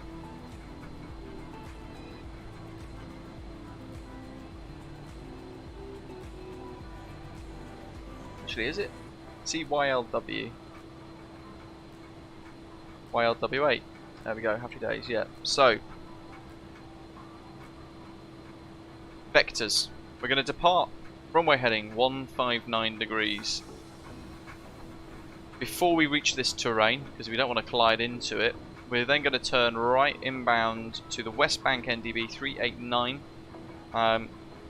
inbound 231 degrees over the river, and then from there outbound 245 degrees into vectors from Vancouver Centre. Transition altitude 18,000 gain, and it's all down to kind of climb performance and everything else really. Note, trees to 1,409 feet past departure end of the runway, so a warning there for trees on the climb out for us to be careful of. Once we are airborne though, from Yankee Whiskey Bravo, we will get a little bit of vectoring first down to YDC Princeton 1139er, and then the reverse route effectively minus the YPK VOR, which was down here somewhere, Pit Meadows. Instead we're going to go YDC Princeton direct 110 nautical miles 246 degrees to the Vancouver VOR. From there we're planning for 08 left. We might get 08 right, to be honest. I think that's probably going to be more the case of what's going to happen really. But we'll be heading out over the bay anyway, vectored round to final approach. Happy days. So a little bit less tuning for us to do really. Princeton VOR, and then outbound. Thanks to Navigraph, we have it written there. Outbound 246 degrees, 110 nautical miles. Jolly good. I think we probably will get 08 right for landing dock, to be honest. Elliot, hello to you. Along with the BA146, this looks like another masterpiece. Can't wait to get stuck in with it.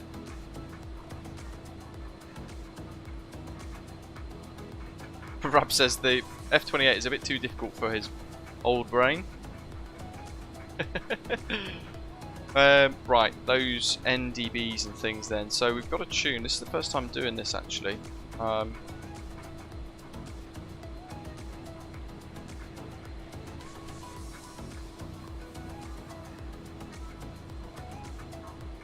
have we got here?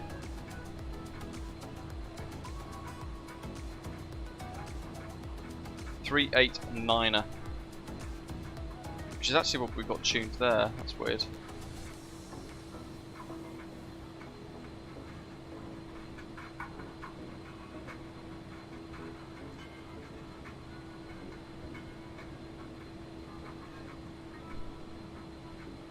Gain's up, frequency is tuned. Why is it not in? Ah, maybe because I didn't activate it. Let's try these. I'm just exploring at the minute.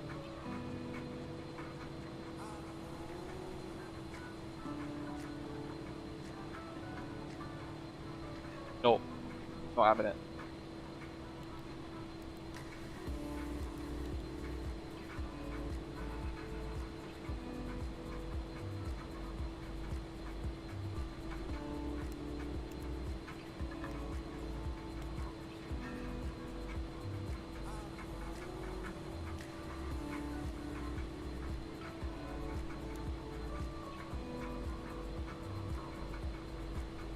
Can't think off the top of my head how to do that one then, really.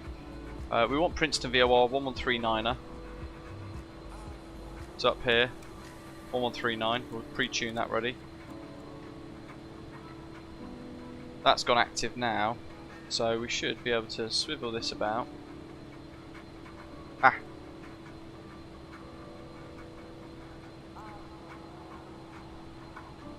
ADF. I reckon that might be it. Is it? Where are we? Princeton is there. YWB. If I just go right dead center to it. 210. I'm not convinced. So we're just going to have to kind of do our best with that departure. 231 degrees. I'm going to set that now.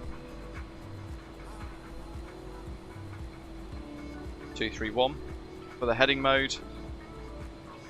And we need to load the aeroplane up with our new route as well. So OFP, session, where is it? Oh yeah, that's it. We just want to click refresh. It's going to pull our new one in. So YLW to YVR, Canadian Regional 265, block fuel 40868. With that we can go back to the aircraft tab. Here's the import SimBrief OFP payload button. We click it and it reloads the aircraft automatically. And that is all we need to worry about there, really. Let's see if GSX is going to do boarding. Boarding requested. Crew jetted. Passengers boarding starting. No. Oh well, that's fine. It's as good as we're going to get.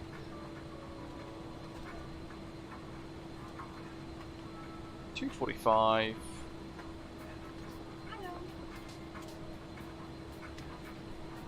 Is he going to give us a reading for... He reckons 213 degrees to be direct, so I'm going to set 213. And that's going to be direct from West Banks NDB 389 to YDC Princeton's VOR. That's a kind of direct line to the other 1139er.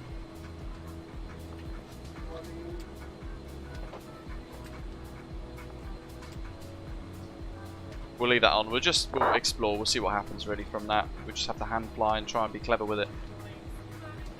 Let's get our clearance. YLW to IBR 24,000. Maintain 9,000 for the missed approach. The climb out today. We've already got that set because of the missed approach heading in here, and we want to set our cabin altitudes to our cruise. And one above, so it was 240, wasn't it? Yeah, 240.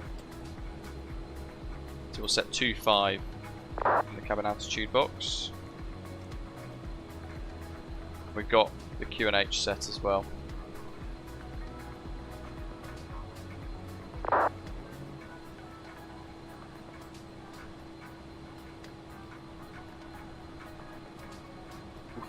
Just somehow triggered full screen in VPilot. There we go. Cloud information Charlie. Let's see if we can display this for you. CYLW. No.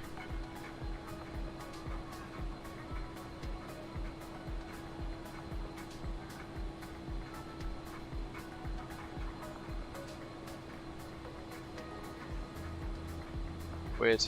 Otto's playing up. Ian.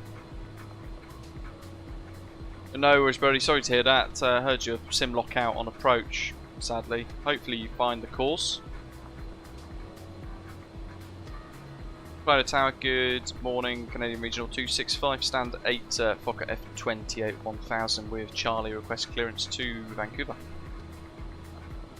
Canadian Regional 265, Kelowna Tower, hello, you are clear to Vancouver via the Kelowna 8 departure, flight plan route.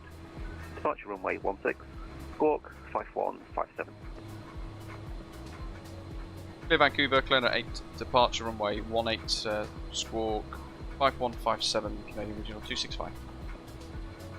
Canadian Regional 265, readback is correct. Push start your discretion, call for taxi.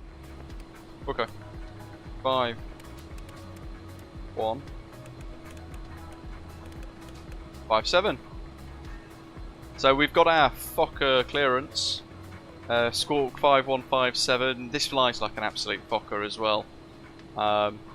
Terrible jokes, isn't it, really, Jeff? Let's get the Volanta stuff ready to go for our next sector. So add a flight plan, imports. Jolly good, that's ready. So your overlay should now be updated as well.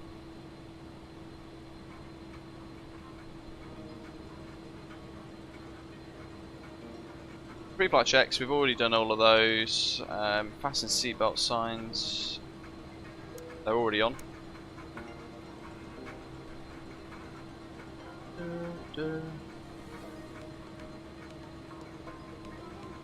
That's on and guarded. We can actually see now the authority for the air conditioning. It's on steward. Okay, good. So that's down to them to do the cabin temperatures. Yeah, I should have put that as the title, really, shouldn't I? Meet the Fokker F28. This is where like YouTube's algorithm starts to kick in and starts to freak out, thinking, "What the heck?" Kelowna Tower. Hello, are you on the ILS? Demonetised. Glacial panel offset. We can fuel shut off valve indicators, road for GPWS and GPW system check. We've done those. Pass your message. Hydraulic systems are looking good anyway. Fuel systems are sorted out. Do some other vibration tests. 932, winds calm, clear to land, runway 16. Clear to land, number 16 off runway 16. We'll set those. Just lock, I'm going to leave off because I forgot that last time, didn't I? My goodness, we had problems with at that point, didn't we? Yes, Willie, he certainly is. He certainly is. We've had our problems with him today already. I'm waiting for his lawyer to email me. Insanity. VOR1, that is going to be Princeton, 1139er. Then we need Vancouver tuned in. Let's do that now. 1159. 1159. So that's all ready as well. Oops. Woof. Jolly good. I know, I think we were all rolling on the floor at that point, Willie. Okay, so push back at own discretion.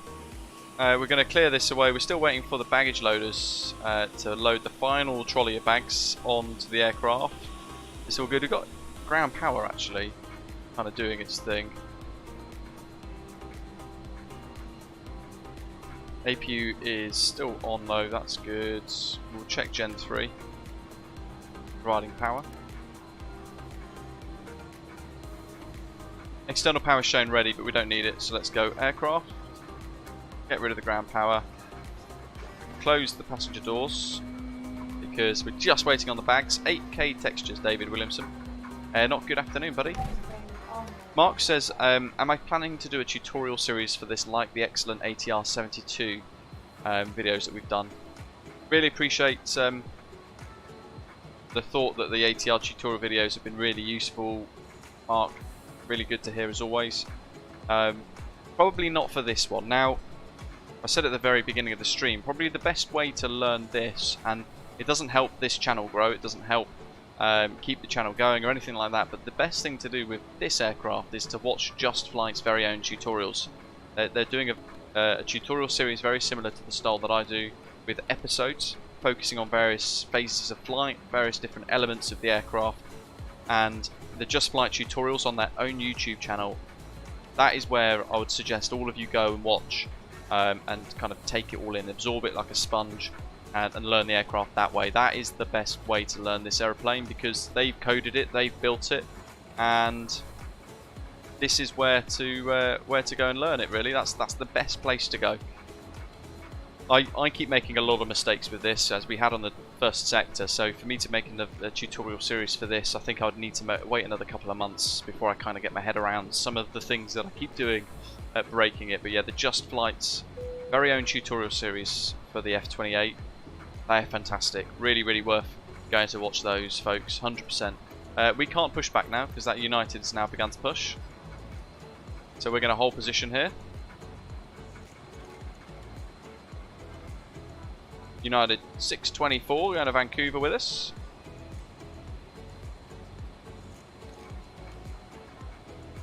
Osprey 932, vacate when able. Taxi via Delta, Charlie. No mega rush. And your choice. With this really gives us time just to kind of look over the flight deck a bit more and make sure I haven't wombled anything else up too badly. We can change this now to sector 2. Same date though. There's the O2. Floor ventilation still on.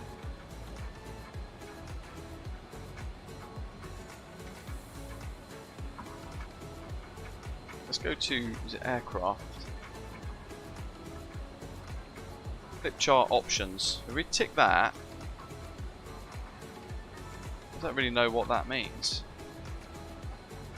Oops. That's the seat. Do love these little animations. Well, I'll toggle it off then because I don't know what that actually does.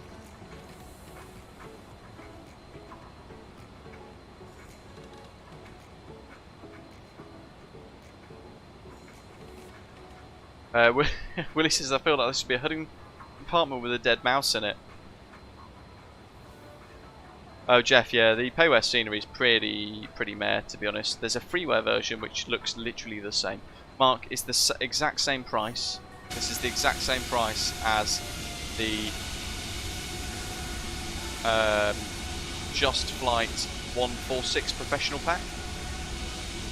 That helps. So £52.49 for those in the UK. 2 and 10. Okie dokie. So the United there is heading out.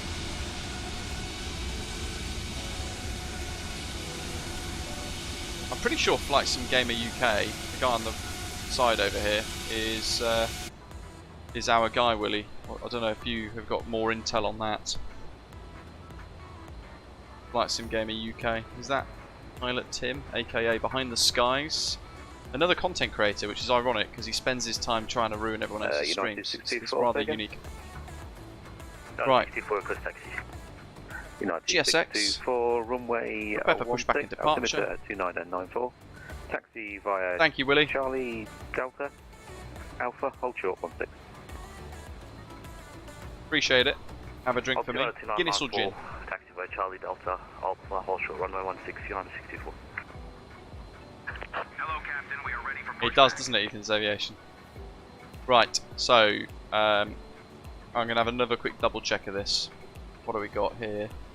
That's all looking okay. That's on off and reset at the moment anyway. That's the anti-icing systems. We don't need those.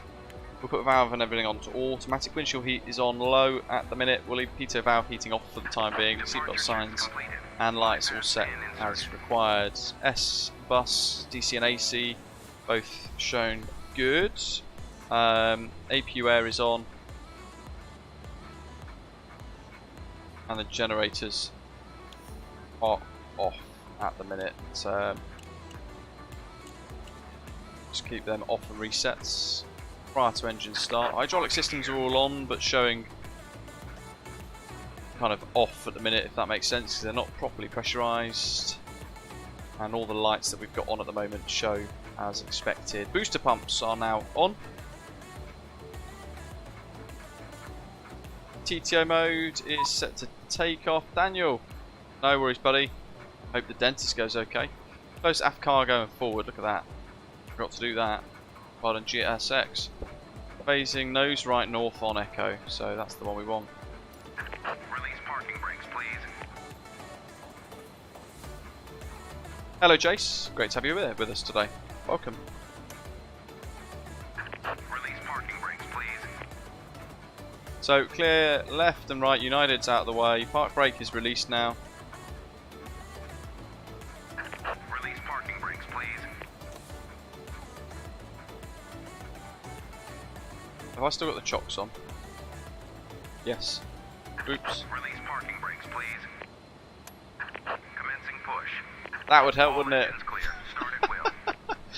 The carnage begins again. There's our first mistake for Sector 2. My goodness. Right. So, where are we? Pre-departure checks, we've already done that. Flight recorder set checked. Sort out V-bugs.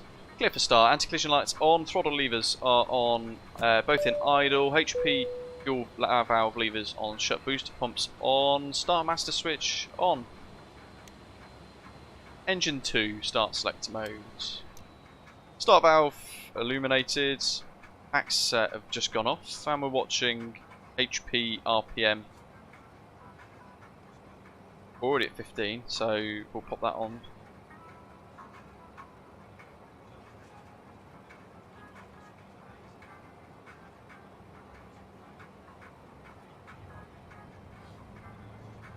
Getting start up now.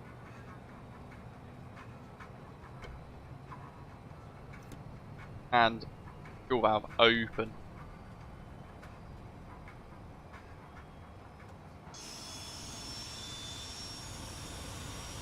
Oh, look at this. Nice little custom pushback for this profile.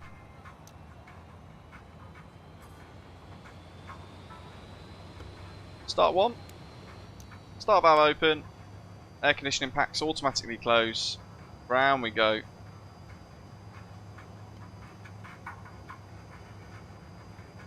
Coming up to 15% HP RPM. Fuel valve lever to open, or starts rather.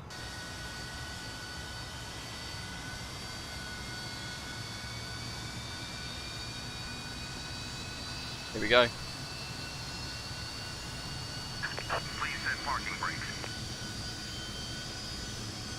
Quite possibly Fokker F28 mark. Start.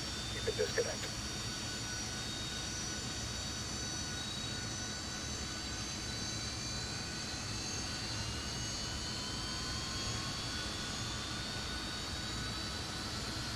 We'll sort that HP valve open, all the way open now.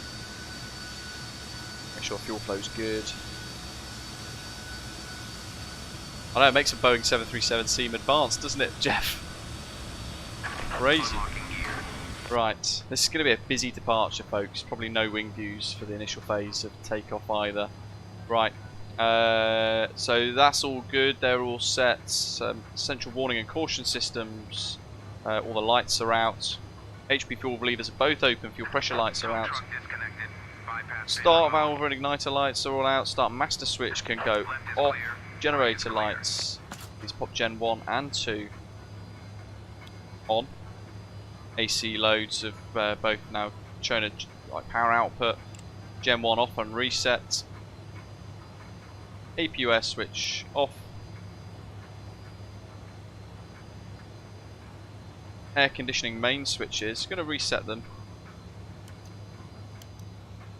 just because we had that we had to override it on the way out there, so now they're both all shown on as well, and flowing all the way through the bleed supply. APU will turn that off now as well. Anti-ice switches, they're on automatic. Pitot and vane heating on. Hydraulic supply checked. Good. Flaps, we're going to set that two stages, sorry, to flaps 11 for our takeoff today.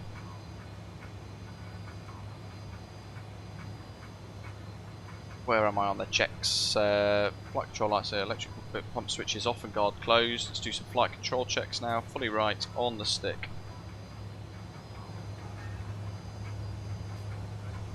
There's the ailerons there. Monsieur Pick, hello to you. Love the little airliners. Now have a hard decision to make between this and the 146. Both really, really good. And to make your choice a little bit harder, both exactly the same price as well.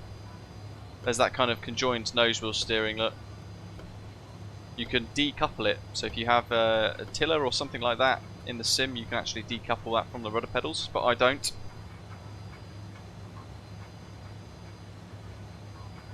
United 624, contact Vancouver Centre 133.7 when passing 4,000 feet. Right, APU is off. Lift dumpers Takeoff, runway 16. go armed. We forgot that earlier on. Flight control's already checked. Your damper switch now on. We forgot that as well. Naughty me. Clear for takeoff, runway 16, United 64. Flaps set. Cold tanks black. And tower Canadian Regional 265. Request taxi. Canadian Regional 265, runway 16, altimeter 2995. Taxi via Charlie, Delta, Alpha, hold short 16. Altimeter 29995 and taxi hold short, runway 16 via Charlie, Delta and Alpha, Canadian Regional 265. On idle then.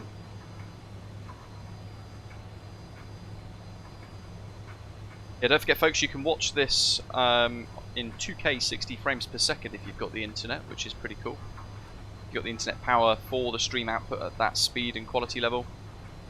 Hopefully you guys are enjoying the visuals of it all as well. So we are, what is it, Charlie, Delta. So Charlie's this next turn here, left on Delta all the way down to Alpha, nice and easy. So we'll leave our charts up ready to go here. I'll put nav 1 mode on, because 1139 was the first one that we want. Did I put the taxi lights on? I have now.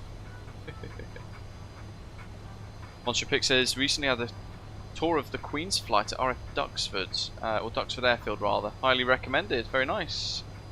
MPS Gaming says the Just Flight F28 is still not being released yet. No, possibly around about an hour from now, but as an estimation from what we've guessed. But we don't know. It's Just Flight are going to be hard at work, just making sure everything's ready for this morning, or ready this morning for a release today. Let's clear that. They're both on takeoff. That's all set. They're all good. Hydraulic systems look fine. Taxiing out then. I need to update this a little bit.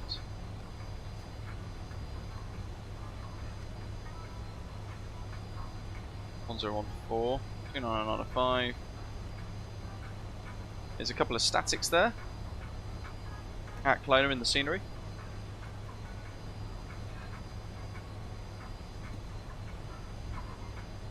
Tony, have a good night, buddy. Super late for you guys in Sydney. Rab's already lining up for approach. That's good going. And the United is now airborne. Here he goes. Blasting past.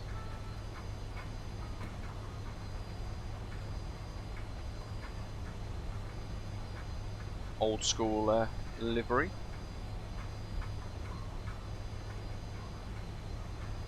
So our V-bugs are all set. And we've already briefed for that departure, which we're going to have to hand fly, I think, initially.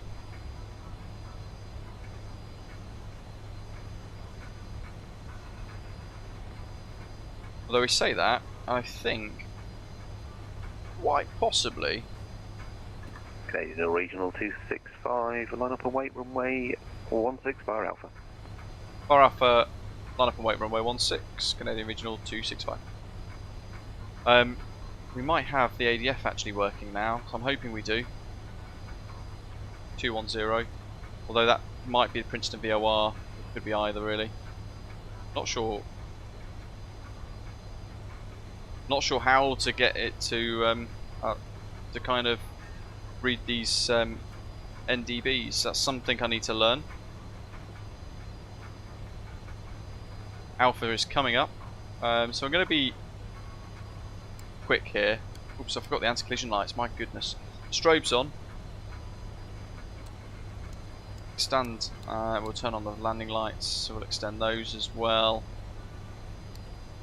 Taxi lights off this one.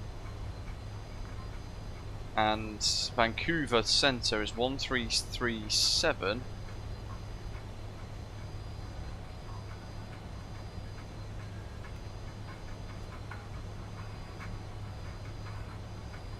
Tried that, Doc. It's turned up.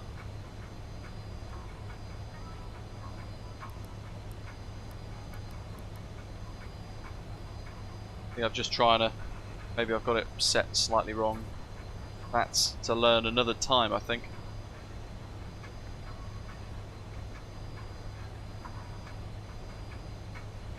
Part of me thinks I want to try a flap 18 takeoff here. Winds are calm now though, 0 knots, according to Navigraph.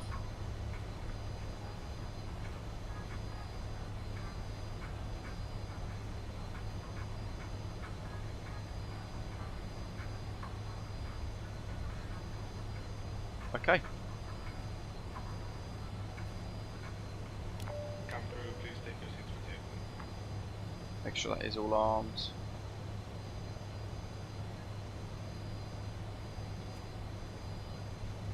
Quick check of the approach.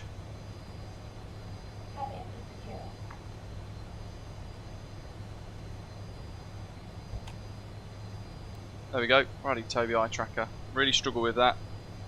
Daniel, this does not have an FMC. It's a 1960s aircraft. Before it was pre-GPS, in fact. But there is a retrofitted GPS which you can toggle on and off if you wish via the EFB, which is really handy. And that means then you can load your flight plans from the world map. Look at this for a hazy takeoff here. Wow. Fart brake set. Final set of checks really, before we're well into it now. That's showing alts. Yaw dampers are all on and set, that's on. I'm going to go to heading modes.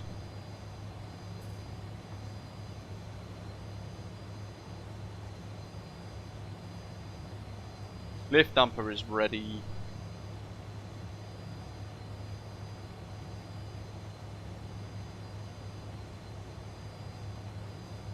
APU's off, air conditioning looks safe this time.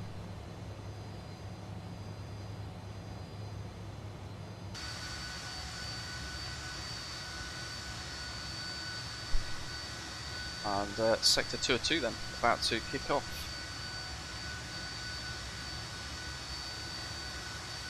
Canadian Regional 265, contact Vancouver Centre 133.7 when passing 4,000 feet, wind calm. Clear for takeoff, runway 16. 34,000, contact centre 1337, runway 16, clear for takeoff. Canadian Regional 265, thanks. So, brakes off. Deep breath. Control visualizer. Right, so now we're going to do it with the display of the controls on the below for you guys, on the screen for you guys. Holding her on the brakes. 40% looks good.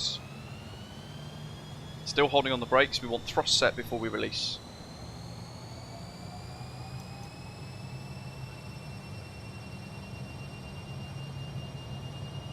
Power set.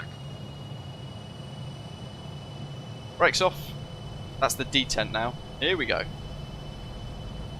It's going to help us accelerate nice and fast for this departure. Slightly higher altitudes and a shorter runway than Vancouver.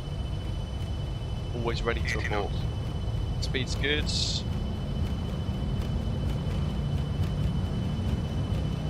Rotate.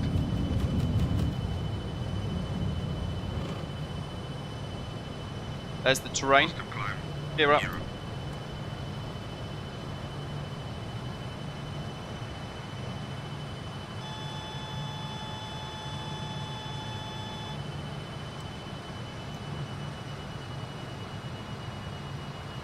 Climbing nicely. Flaps. Get that speed bug moved round. Set climb power. Down here. 1 and 2. A little bit of a wiggle now. We're gonna go autopilot on.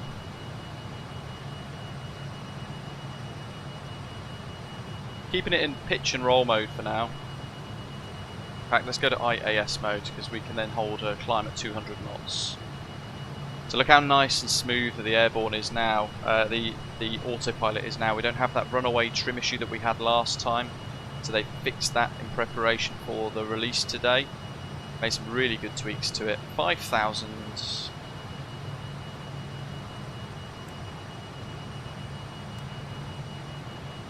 VHF1, make sure that's ready. Heading mode. Oh, hello.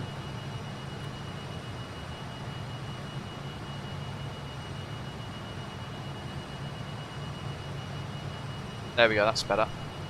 Vancouver Centre, good morning. Canadian Regional 265 is airborne out of Kelowna. Currently 6,500 feet Kelowna rates. Canadian Regional 265, Vancouver Centre, hello again. Identified climb slot level 240, and with reference to terrain, direct Princeton VOR.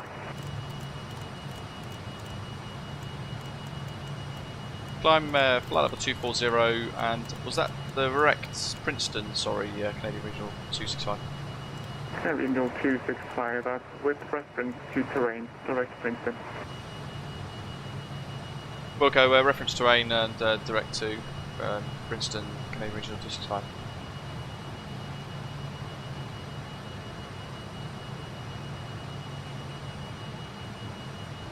So we'll follow this out a little bit. Slightly sloppy on the departure there in relation to really kind of how we should have been flying that departure, but again, had my hands full. We're learning every day.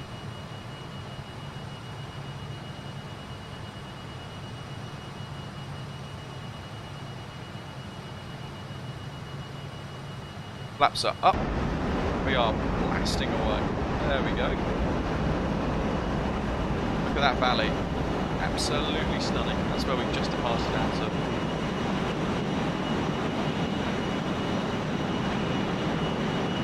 Really cool. And then for a bit of a passenger view. Wow, look at that. Really nice. Yeah, preview, Charles Marsh. So Lewis saying there, anyone could have explained to me why I've not released why I am flying it? And what beautiful sounds. Yeah, the sounds are fantastic, aren't they? So, in short, it's a preview version that JustFlight have sent me in relation to being able to showcase the aeroplane to you guys, show its features prior to release to help you work out if you want to purchase this retro jet for the purpose of your flight sim experience. So you can want Unicorn 122 to simulate, bye-bye. 122 to simulate, Unicorn 624, bye-bye. Canadian Regional 265, same for you, unfortunately, is closing, so want Unicorn 122 to simulate, enjoy your flight. 1228 for Canadian Regional 265, thanks to the ATC, appreciate it, have a good day. Walker 612, same for you, center closing, Unicorn 122 to simulate.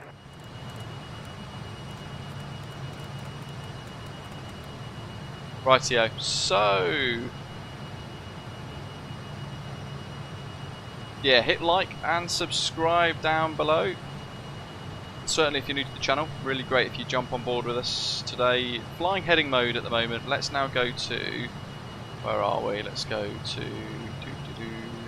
make sure I've got this tuned as I want it to be. In fact, yeah, that's perfect. So let's go lock mode, beam. And we're going to fly the course 213 all the way to the Princeton VOR. Next one, 1159er, is 246 degrees outbound from Princeton all the way to Vancouver. And that's 1159er.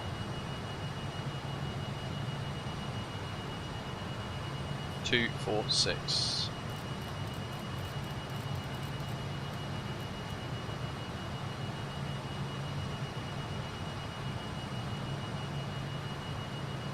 Standard. There we go, I've just actually tuned the ADF in properly. Always the way.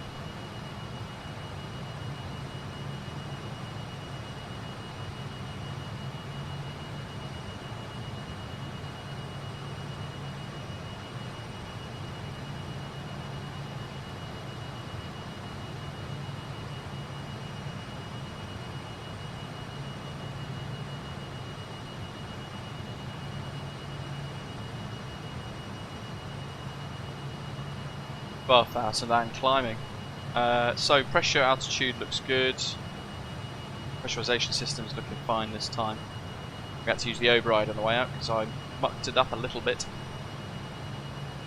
Kian says, if you haven't got a VOR on your actual flight plan, what do you tune into? So for this, because it's non-RNAV, you can't use waypoints unless you toggle that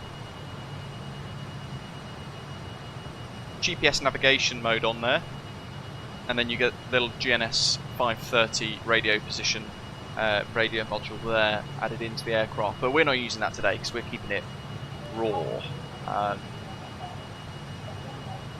Just to kind of give us a bit more pressure added on, really. David, thank you. Hopefully we did okay. Appreciate the other controller as well giving the time to us. Reset that.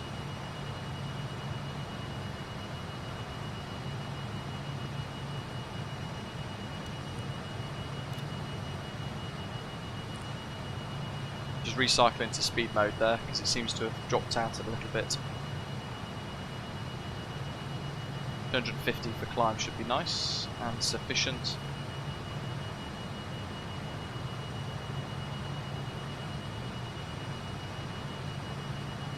Yes, that was it, Alex, thank you. So Kian, in your sim brief planning stage, so when you're putting in your departure and your arrival and you're trying to set up your route with the aircraft type and things, you would select the Fokker F28 tab for the aircraft, you choose the variant that you want to use, and then from there, in fact let me see if I can show you guys while we're climbing out here. Bear with. Oh yeah, I think I might be able to, hold on.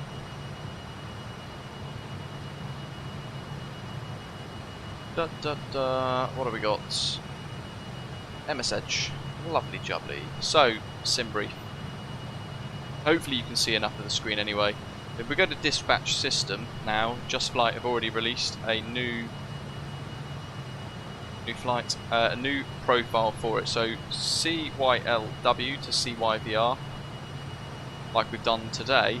We can now scroll down the list and we can select F28. There it is. And then you get the 4 variants that we mentioned. So these are the 4 variants you get in the pack for the Just Flight F28 Professional. If you choose to buy it on release today, in the next couple of hours, hopefully it will be out. We're in the 1000 variant today, so we'll select that one. Now you keep scrolling and you can add in specific altitudes if you wish. You can toggle the runways to make sure you're departing with the correct runways as well, or the arrival runways and things too. And then it gives you an RNAV path, because realistically most of the modern airways systems and that are all based on GPS waypoints, RNAV waypoints and that sort of thing. But if you find the tab that says Route Finder, expand it, so click Show Options, change that toggle there, route type to VOR only, and put in whatever estimated altitude you want to use, and then hit Find Route. You'll notice now it's changed to YDCYVR, which is the route that we're following today. If you need the frequencies, you just hover over it or you click it and it will bring up the frequency there for you. Yeah, I was kind of hoping that you would see the drop down list, but sadly not, but you get the idea. So it shows a standard, you can click VOR only, you should be able to see that hopefully anyway. And then it will regenerate a route using VORs instead. When it then comes to you viewing your flight plan, how are we doing? 19,000, still climbing. If you scroll down to briefing preview and you look down at all of your logs down here, you can see the various different frequencies for things that you're going to be using. So Princeton, for example, it gives you the 3-letter code YDC and the name Princeton VOR, and then the frequency 1139er. Happy days. So then you know how to tune it, like the frequencies to tune and that sort of thing. While we're on this tab though, because we've got it open, we've got the manual updated with this new version. So really good checklist. These are the checklists built in that I'm using today that we're kind of making the most out of trying to learn the aeroplane.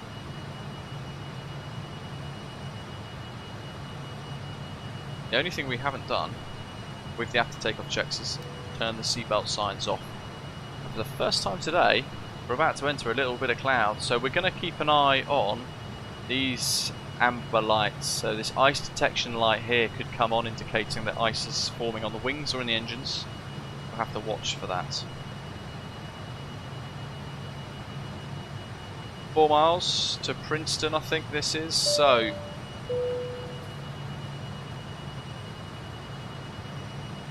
make sure our heading is selected. I'm going to go to heading modes, and I'm going to press heading. MPS Gaming, you're more than welcome, buddy. Thank you very much. Been with us now for a whole year. Happy anniversary. David said your landing looked good today, apart from the fact I forgot to arm glide slope auto. But I won't do that for this next approach, that's for sure. Sudarshan, welcome. Good to have you with us.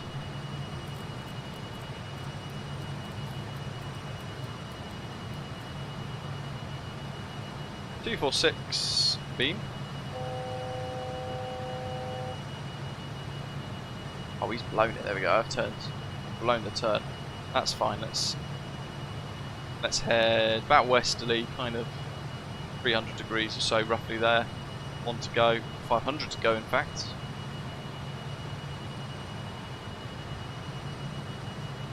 Yeah, old school flying charts and flight plan on lap, really helpful. If you've got Navigraph Ultimate, you can look at it here.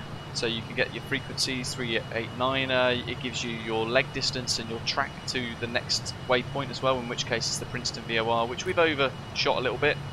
113.9 for the frequency there, and then we can see on this leg 110 nautical miles and 246 degrees all the way to Vancouver. We're going to plan for 08 right.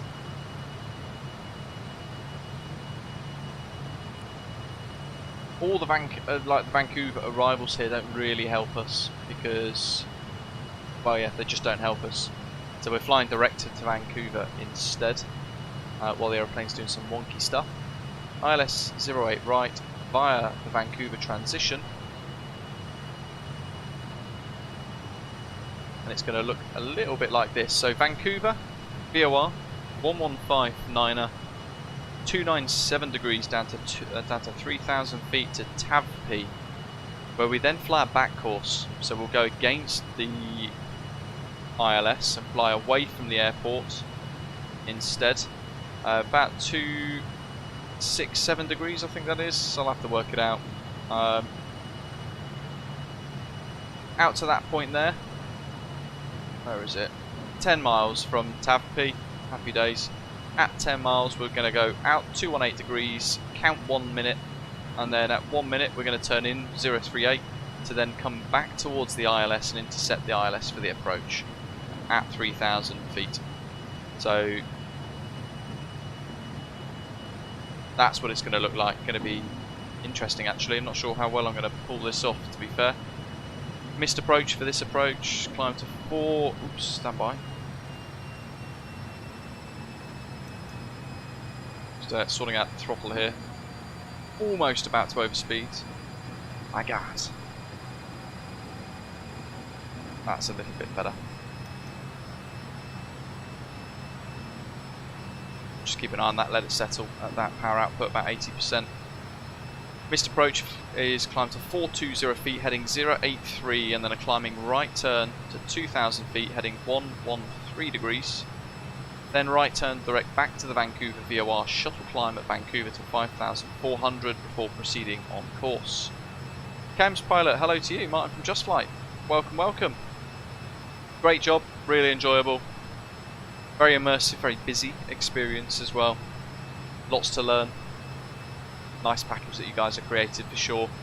Good luck for the release as well, Just Flying. I'm sure it's going to be popular and successful. Lots of people are going to be enjoying it at some point soon. Saying there in the chat, folks, from Just Flight, we're just wrapping up work on the release build, so hopefully available by early evening UK times. There we go. Not too long to wait, folks. You'll be able to get your hands on the F28 Professional. Unless their pesky testers find any last minute issues, yeah. There's no guarantee for release on the day that they have penciled in, of course.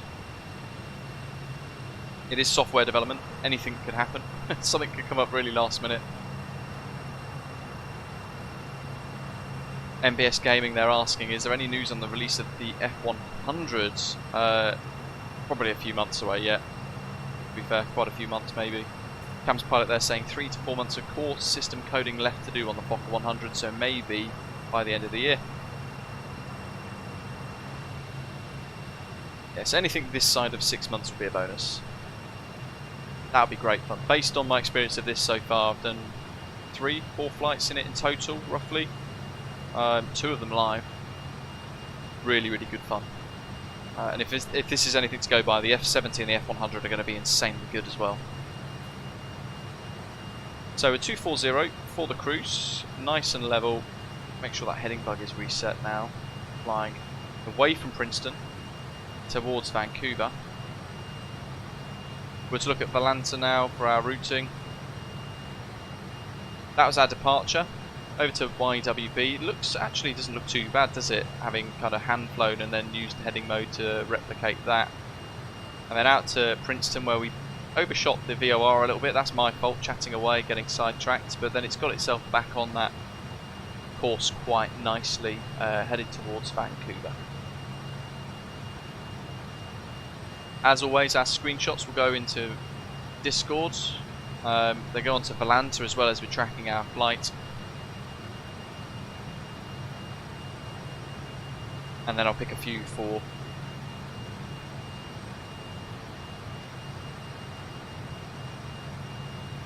Instagram and all that sort of stuff. And Threads, actually. I'm on Threads.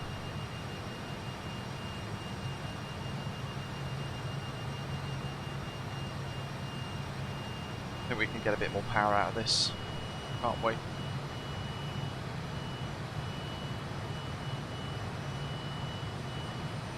Cam's Pilot saying the F100 and the Avro RJ are the most modern airliners that they have developed at JustFlight.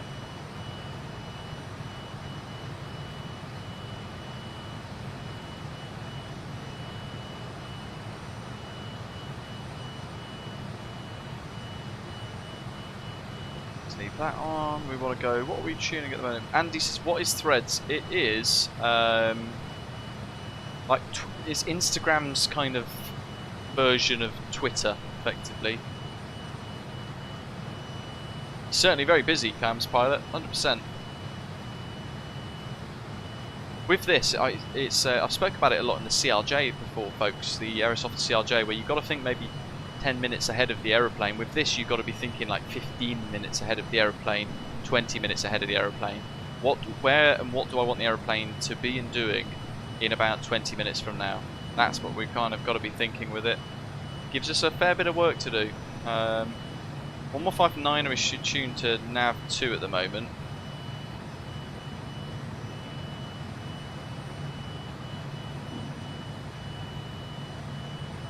We have got it though, we are picking it up, which is great, which means if I go to heading mode now, flick that to nav 2 and hit beam, 246, little bit of a wiggle, because it's a different location and position, but that's going to get us now on an inbound course 246 towards Vancouver's VOR instead of Princeton now. So a little wiggle in our path, but we'll take it, we'll use it.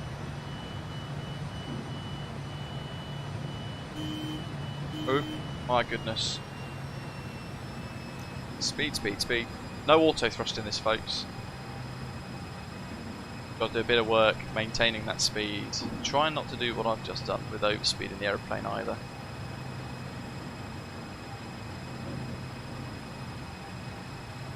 There we go, that's a bit better. We'll try and let it settle there. Okay, so nav 2 is now the active beam mode.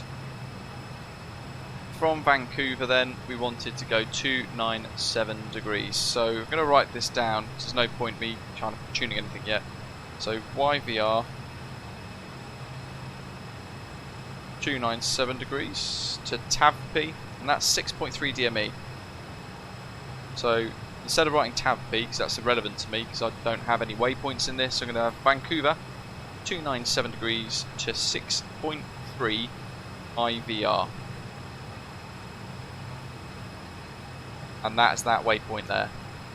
So that's on the ILS approach. Rab, no worries buddy, I hope you've had a good one.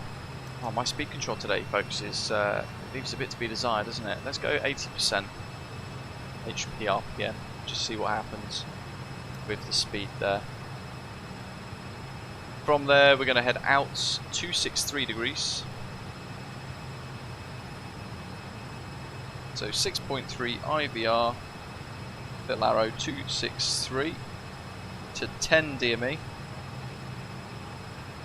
And then we're going to go 218.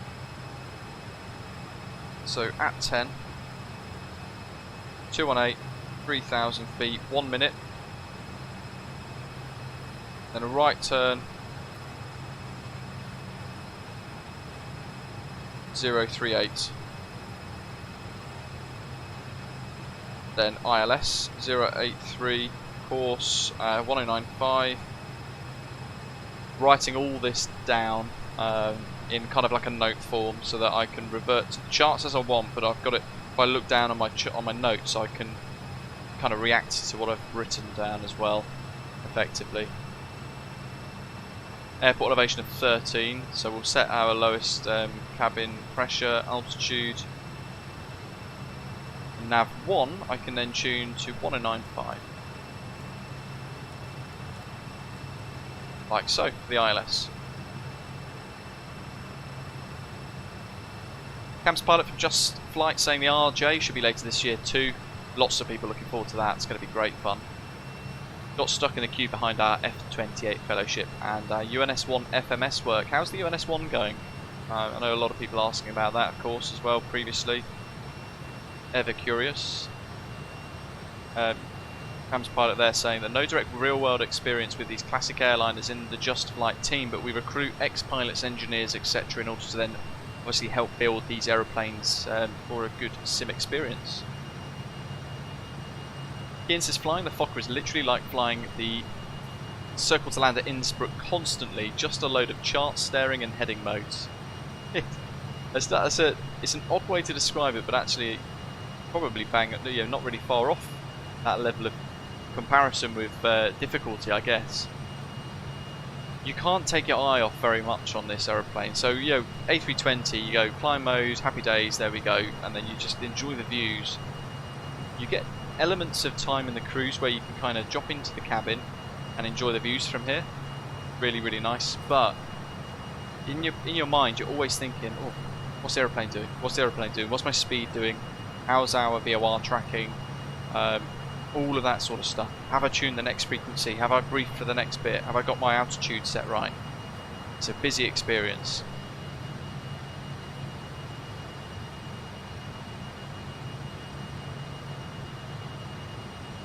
Let's get that back up. Let's have a look at top of descent calculator. So we're going to sync ground speed and current altitude. Target altitude, I'm going to set 3,000. 3 degree desired angle rate of descent. And it says 66 nautical miles.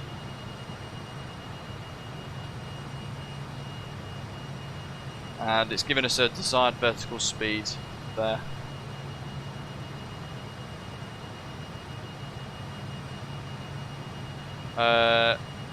Which means we're at top percent now.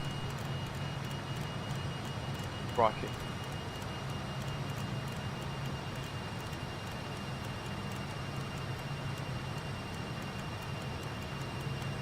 So, let's go pitch mode.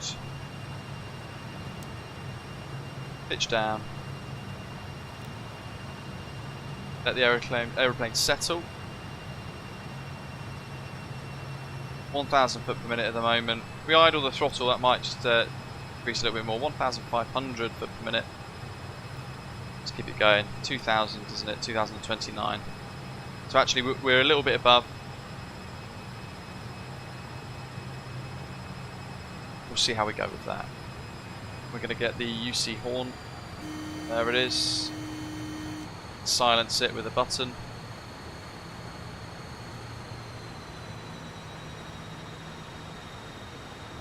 Yeah, that just takes your altitude and your ground speed and the altitude you want to be at, and it will tell you how many miles you need to achieve it, basically. So 11.3 to 20, so we've got 35 miles. 40, yeah, so actually we're pretty much on on track, I think.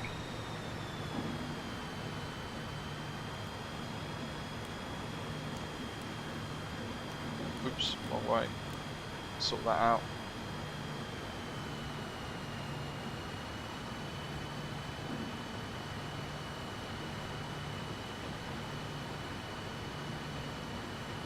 On that rate of descent to come down a little bit more, just nearer to 2000, so that we can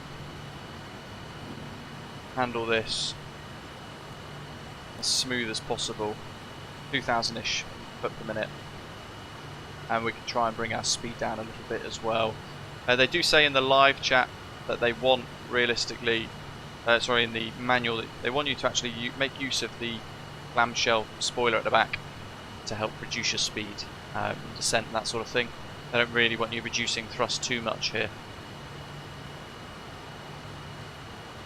Robert's saying, wow, sounds impressive, thanks for your explanation, Cam's pilot. I wonder how you guys stayed under the radar for me, but now I'm really excited for your upcoming product line. That's really good to hear.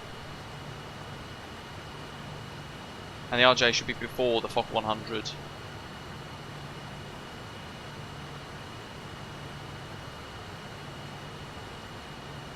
Fighting with itself a little bit there, it seems.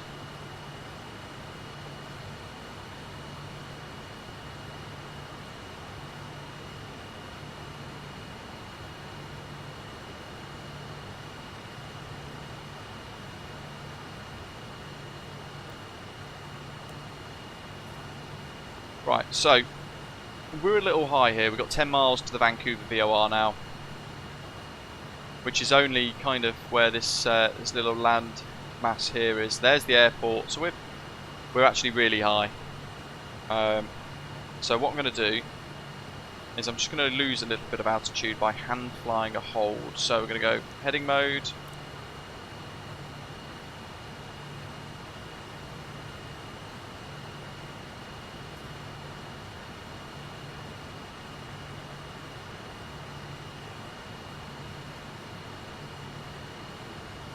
What on earth is my dog doing downstairs?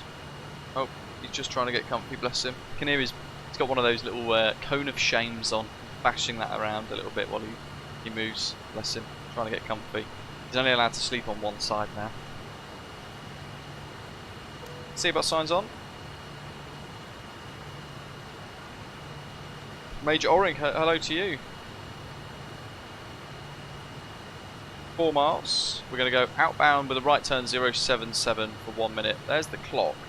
I'm going to make use of it by pressing the button in a moment.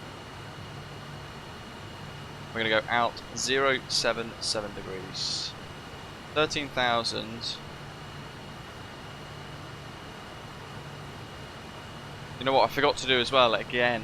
My goodness. I forgot to change to standard pressure. Whoops.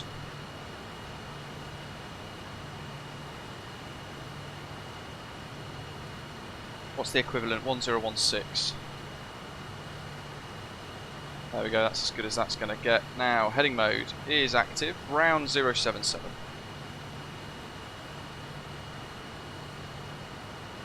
In the turn. Watching the speeds. Need a bit more of that clamshell spoiler.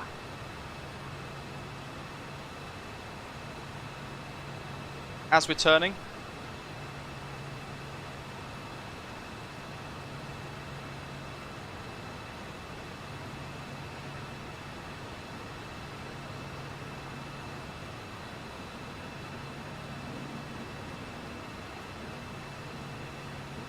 we're going to sort of pitch up a little bit, and I'm going to make use of that clamshell spoiler properly now.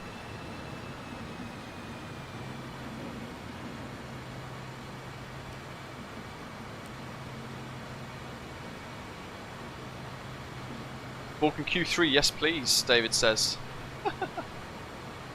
Into the cloud. So we might get ice detection. We've got to keep an eye out for that orange light over there.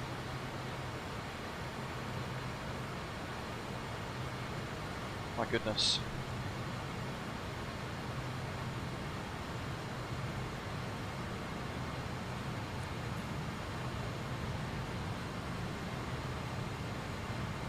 Vancouver traffic, Canadian Regional 265, Fokker F28, altimeter 3001, currently in the hold, Vancouver, descending 10,000 for 5,000. Going to be inbound for the ILS runway 08 right.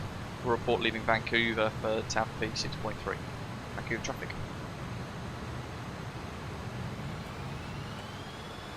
Sort our speed out a little bit there and get the pitch back down to help lose this a little bit. So the Vancouver charts are a little bit interesting because we've maintained a 25 or so degree rate of turn all the way through this, and it's actually bringing us above 08 right, interestingly enough, as we turn to 077 degrees.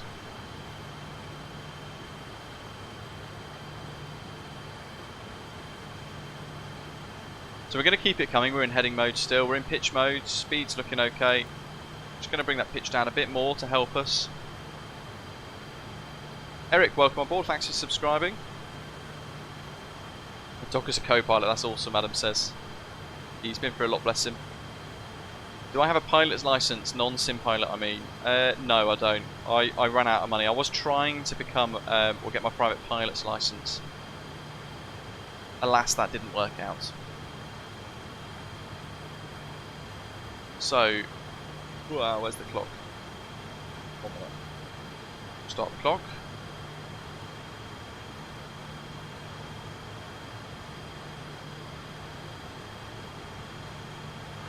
What that does give us is some spectacular views of Vancouver north.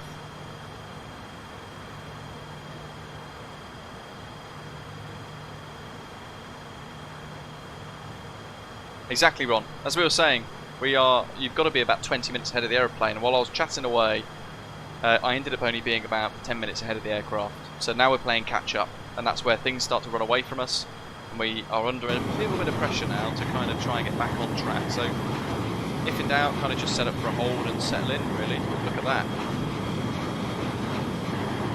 Lots of mistakes being made, lots of pilot error. How's the speed? Ooh, running away. Not good. Landing lights. So you enjoy the views for too long, then it bites you on the backside because the speeds ran away from you a little bit.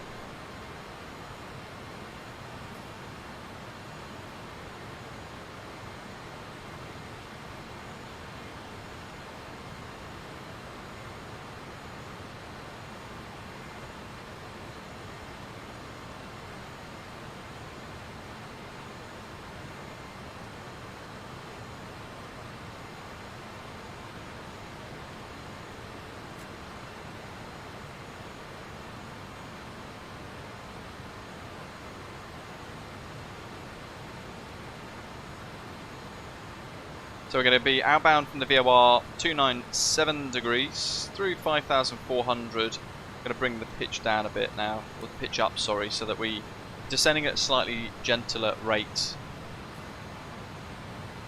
Lots of work to do in learning the aeroplane. Still flying a bit loose today. Again, a bit better than last time though, I think. Small improvements as we go. The more you fly it, the more you pick up on things, the more you then learn it, and that's what it's all about. My goodness, is it fun.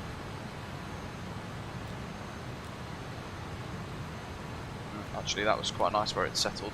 We will leave it there. Close the clamshell.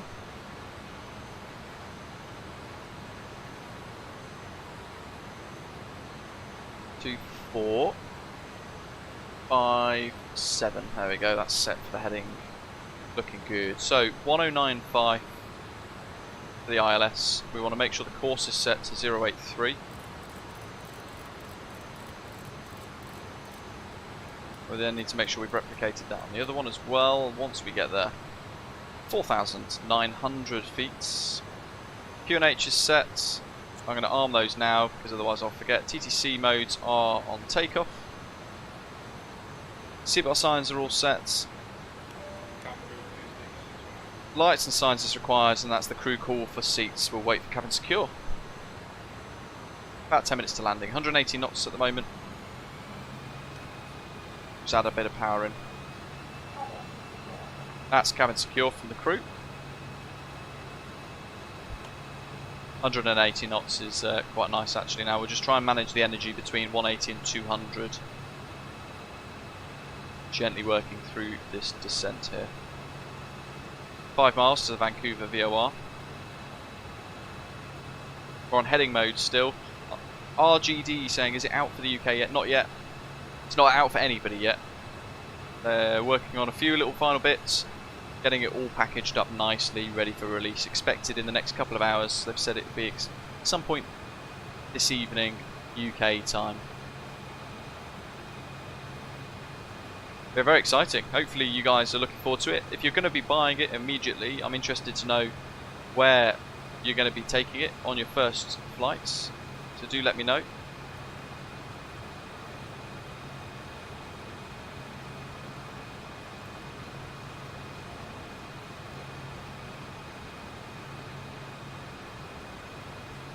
What does that little twizzly dot knob do there? Have I changed my sim rate by accident? In fact, Martin, you might know. So on the chrono, you've got this little rotary knob. Does that change anything like sim rate?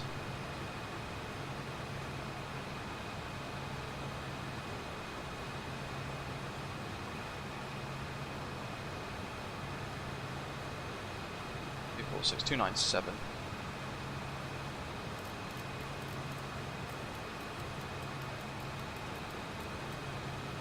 So we'll turn that outbound.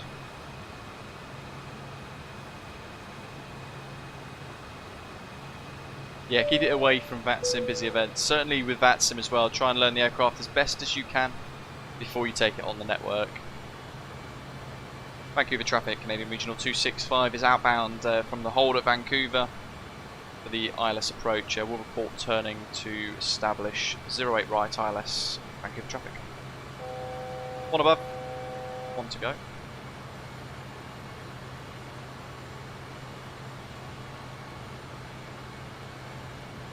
$297.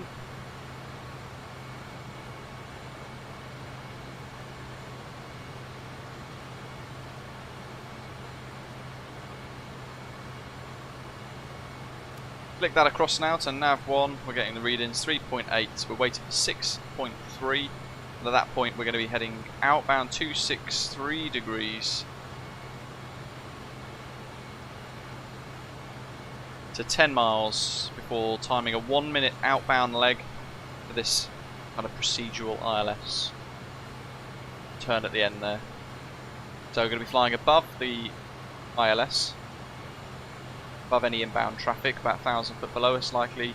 Outbound 218, round 038 after a minute, back then to establish on the ILS approach. And there is our current position, the magenta little arrow, inbound to TAPV. But we can't see TAPV, as a reminder. We're looking for 6.3 DME there. With that in mind, we can get busy though. We've still got lots to do with this. 083 for nav 2 course. And 109. 5. So there's nav 1 and 2 set for the ILS.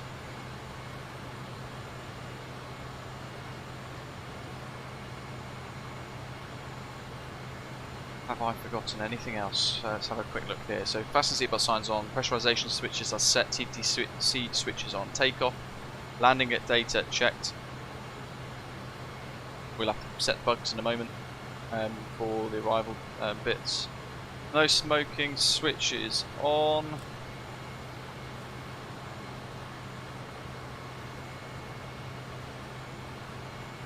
Crikey, what the chuffing heck? Trying to kill me. It's just nosedive 500 foot. Whew. Speed's good. Why on earth did it do that?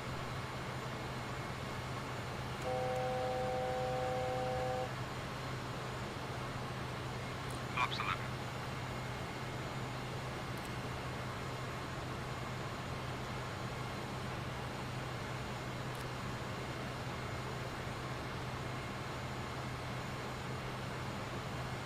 We'll just let it sort itself out. But that's now really distracted us. Now we've overshot. Goodness sake. Ah! I'm going to go all the way to 2.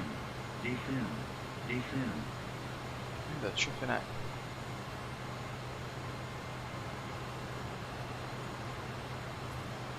Got him. He's high, my goodness. Speed. Clear of conflict. Descend. Descend. 218. Descend. Ah, Cam's pilot, thank you buddy. That's good to know. So we're pretty much coming up to 10 miles now. So what I've done is I've used the opportunity now to already go to 218. And that's going to bring us back hopefully for this 1 minute timed leg. And we're back at 3000. Settled in nicely. You see horn, silence. There's so much going on. You've got to understand what each kind of beep and whistle and ding and everything else is. Let's start the clock. 1 minute. Let's go. Crossing the ILS path.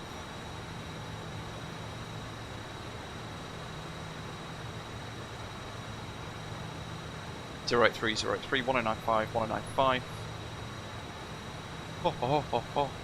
That's all set, that's all good.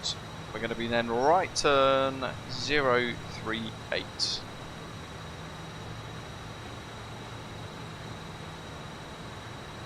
"30 seconds in. Speed needs to come off.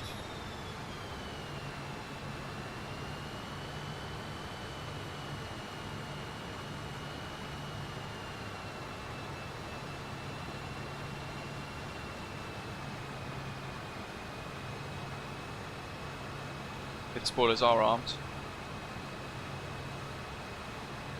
5. D1, hello, welcome. Turning. Big streamers are in the house today. Hello to V1 Simulations, a real Airbus captain. Great streamer, folks, really good. A masterclass on the Airbus. For those of you wanting to get familiar with that.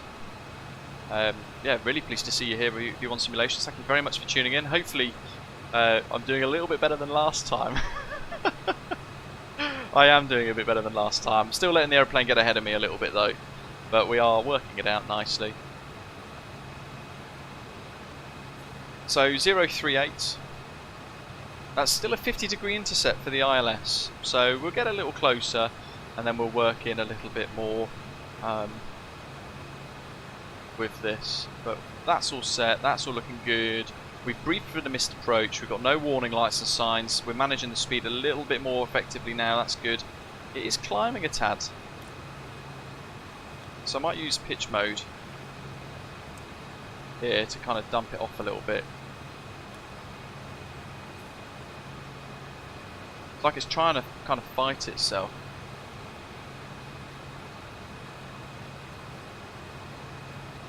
I'm actually going to now turn inbound properly because I think we're about to intercept. So approach mode, VOR, beam. Oh, there we go. Look at that for timing. My goodness. Localizer. Got it. GS Auto. That's the step I forgot earlier. My goodness. We've got it this time. Glide slope armed. There's the indications. Glide slope, VOR lock. Speed needs to come off a tad. Flight mode is back active. Altitude hold. Oops, my goodness, absolutely smashed the microphone there, sorry folks. So 3000 is set. Approach mode is active now, nav 1 and 2 lights illuminated, GS Auto, beam and glide. We've got the beam already.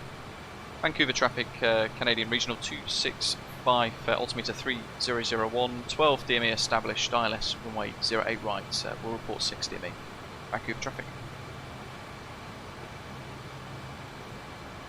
5 knot headwind for us today. I'll put the METAR command in the live chat for you guys as well. Thank you to everybody who's hit the like button so far as well. It's great to see so many of you enjoying it today.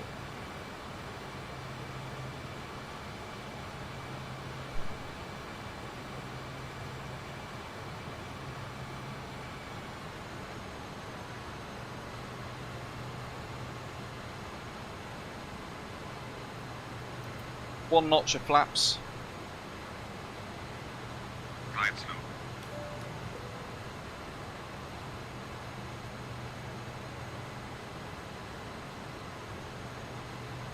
(119 flap 42).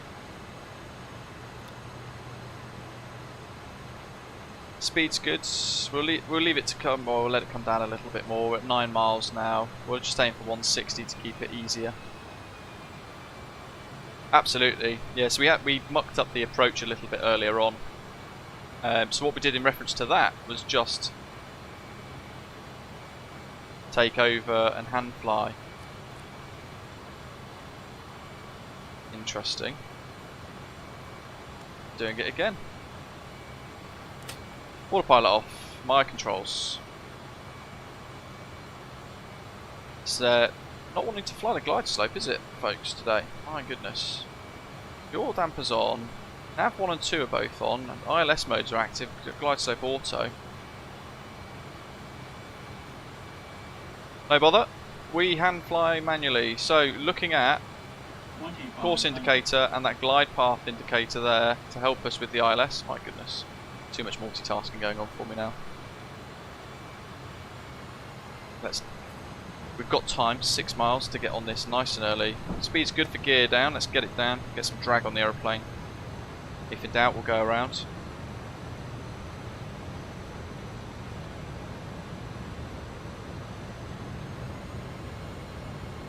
Back on the glide slope. There we go. Let's see if she'll take it again.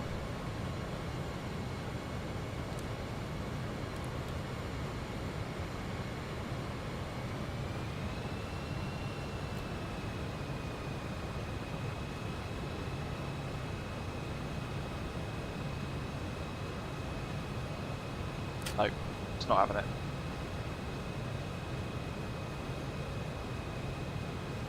Absolutely no idea.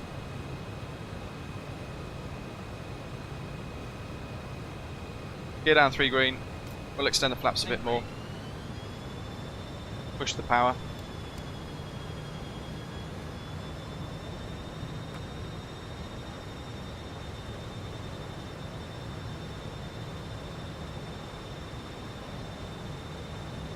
Very much below the glide slope at the moment.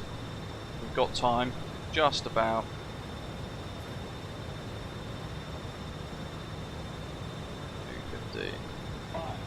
I'll try not to Fokker it up. Flaps 25.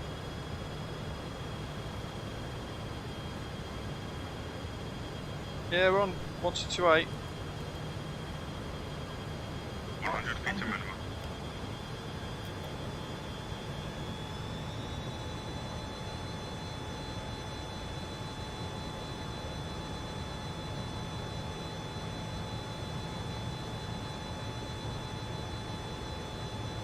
Nah, screw it. Vancouver traffic, Canadian Regional 265, going around. Power, power, power.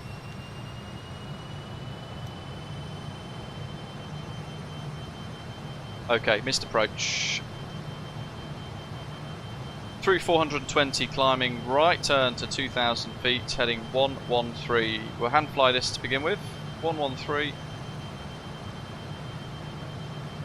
Just until this sorts itself out. Heading mode 1095. We'll figure it out in a moment, folks.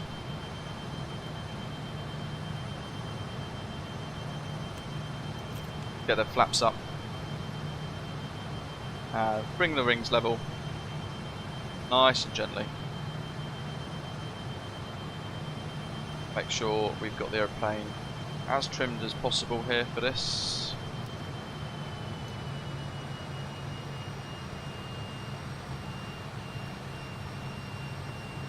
See what happens.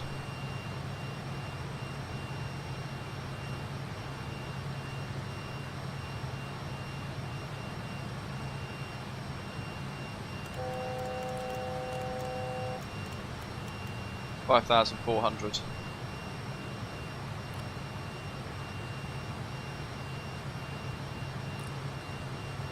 Pitch mode. Nose up.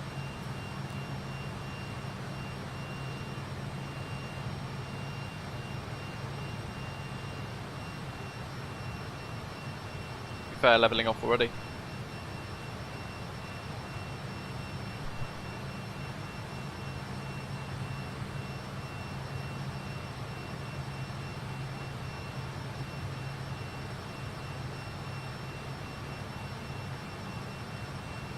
Oh, there's one click.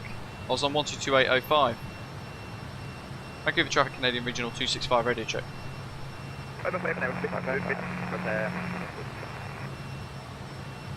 Apologies, folks. I was on 805 for some reason. Yeah, going around for Canadian Regional 265 back to Vancouver VOR.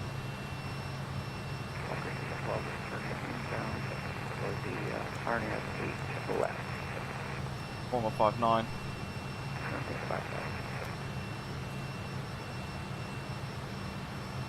Heading mode. Don't want a left turn, do I?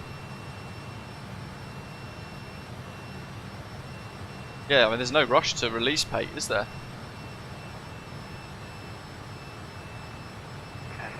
So 5-4 height mode's active, heading mode is on for now.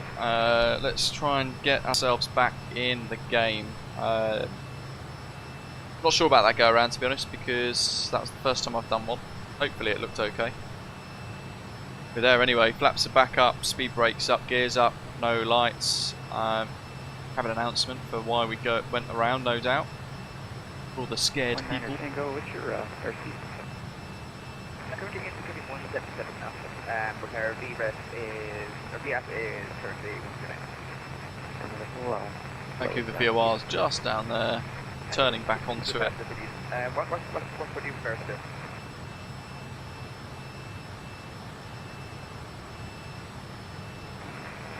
Our VREF is working for 120, we're slowing down to 188.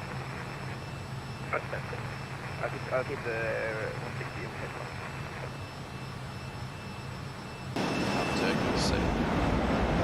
Vancouver VOR is, I think, literally there. Go flying it. Almost now. 3 on final. Jeez! Okay, we're going to rearm the lift dumpers. That's all set and checked anyway.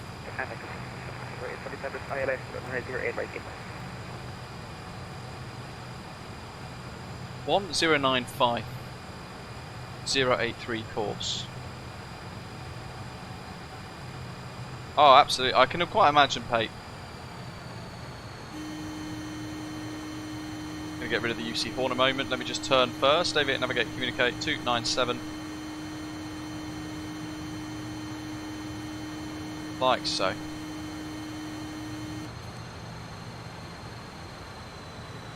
Okay, same as before. This time, try and hopefully without the distraction. This time, we're going to be Vancouver 297 out to about 6.3 DME, and then 083 track before we commit to a left turn.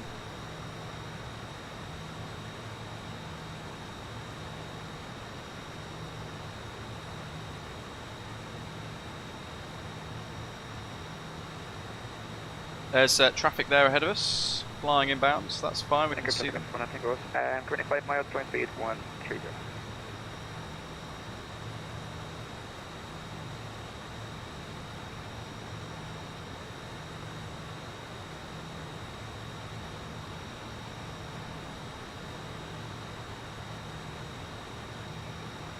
Yeah, did it go around, trying again. That's a good way to summarise this. 5,400 down to 3,000. Vancouver traffic, Canadian Regional 265, Fokker F28 inbound 3001 for altimeter. Exiting the Vancouver VOR, direct tap V for the back call, ILS 08 right. We'll report on the turn at 10 DME. Vancouver traffic. Goofy, welcome aboard. Thanks for subscribing. Vancouver traffic, Walker 612 is inbound 8 left, parallel approach to 19er Tango at 5 miles out at 160 knots. That'll be him there. Great to have you on board with us, Goofy. Thanks for subscribing.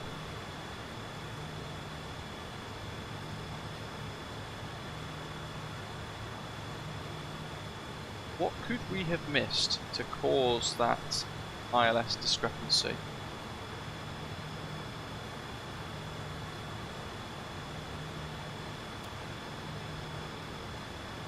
Thought it was a bit early there. Wrong nav.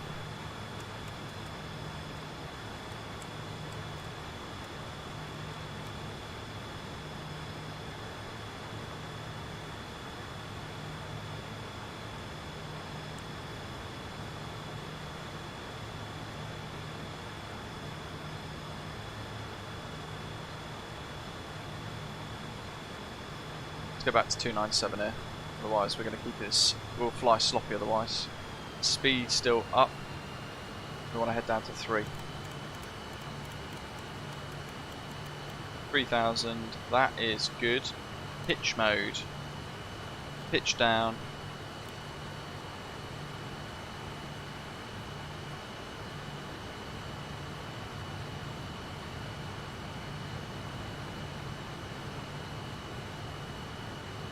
Doesn't mean 450 quality hours though, does it?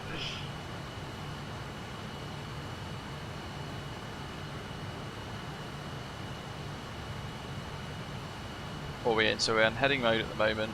083, 083, 1095, 1095. Feel like we're trying to play catch up still with this a little bit, aren't we, folks? We're getting there. We're getting there.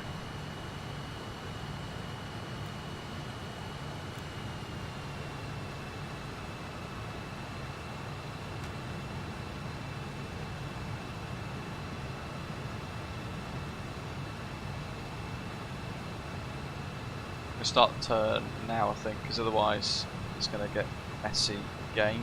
213. About there. 218, sorry, 218. Check the heading. There. Actually, look at that. We're just getting back on the turn nicely there. So at 10 miles, we should be back on the line, and then we should be turning 218. So that's pretty much as we hoped for.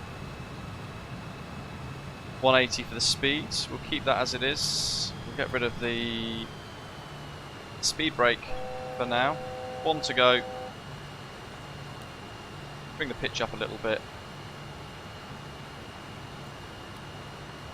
Vancouver traffic walker 612, survey rate. Let's try this a second gut time.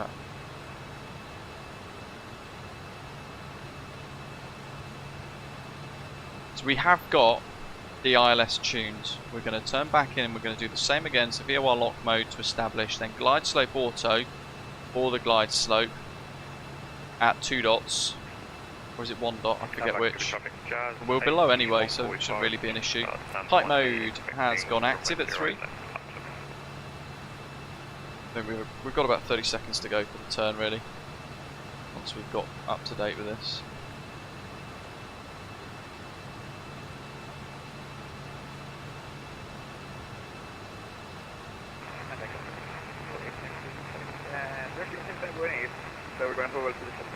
Charles says he was running the book to see if he bounces this.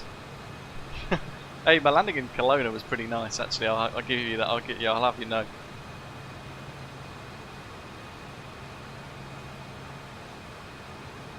.038 turning.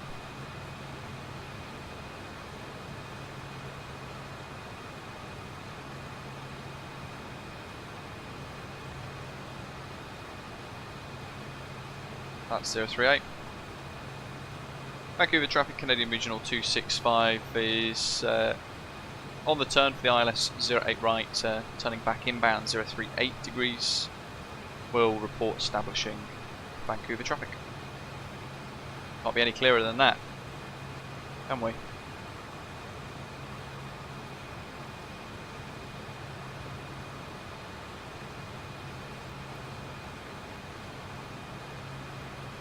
Reset the clock. So I'm just going to have a quick run through this again. Fasten seatbelt signs are on. Pressurization system is set. TTC switches are set to takeoff. Landing data checked and bugs set. I'm going to change that to 250 because that's really where we want it. We've done the briefing. No smoking switches are set. Altimeter set. Anti-icing not required. Landing lights and signs all set and on. We've got cruise secure already anyway. Landing gear warning is on normal mode.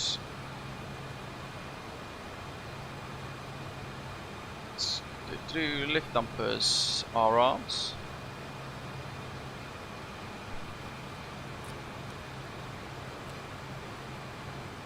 Almost blew the fuel. Fuel's fine, sorry, almost blew the beam, I should say. Chatting away with the checklists there. Again, the aeroplane's getting ahead of me, and I'm allowing it.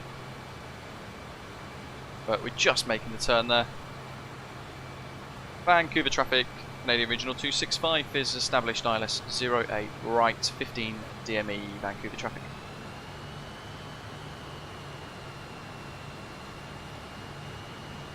.3000s. Flight mode, beam active. Approach mode active. Just going to recycle that. Make sure the heading bug is in line with our track as well. Our heading rather. Now we've got a 4 knot crosswind.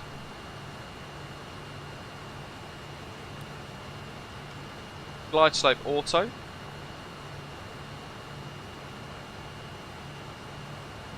.1095, they're both set. They're both turned up. Course is both set. Approach mode is active. Glide slope auto is set. Beam and glide are on. VOR's gone green. Sort our speed out here.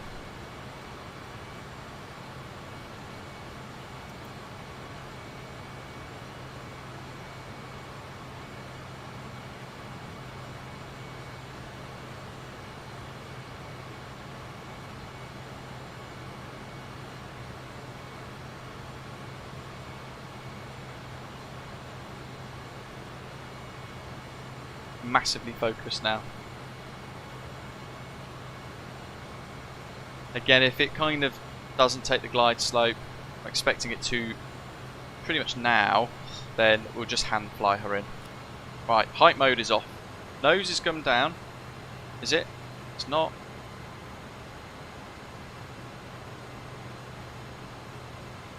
Currently still level, bobbing.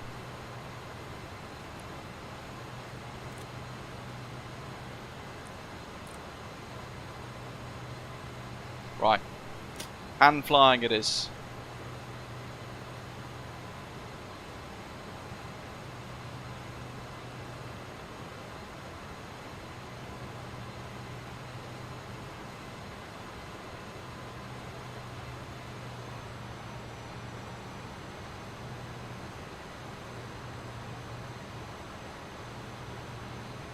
Gear down. 2500.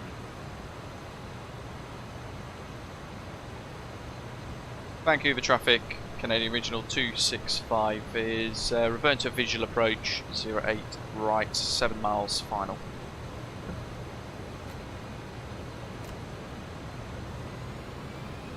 .180. In fact, we want 160, which is now. Gear down, 3 green. Recheck of the V speeds.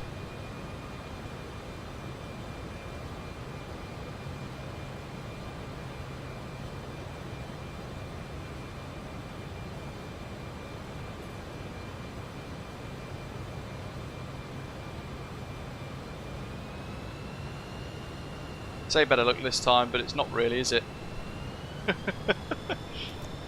Let's get flaps all the way down. And Vancouver traffic, Jazz 8145 taxiing to runway 08 left via Golf Hotel and Mike 1. Right, do excuse me while I focus intensely, folks. Kind of hoping to show you guys an ILS again. But hey, if in doubt, turn it all off and hand fly the plane.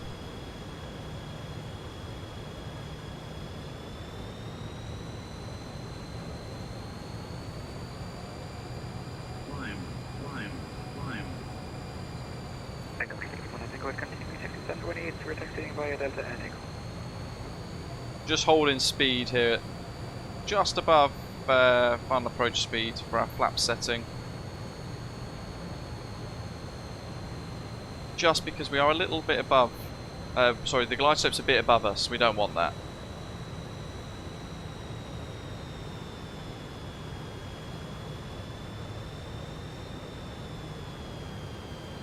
Really nice to fly this, folks. In hand flight, nice and reactive with the controls.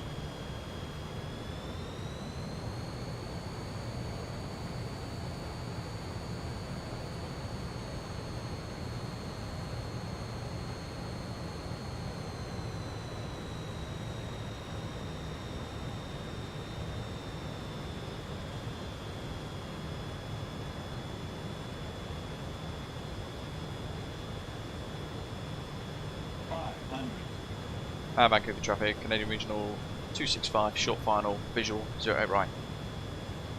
Get down 3 green, lift spoilers are armed, flaps full, and set. Mr. Approach is briefed. It's a build from 2 days ago, Olivia. Oliver, sorry. Plus 100. Big whack of power there. Little bit of sync. Minimums. Continue. Minimums.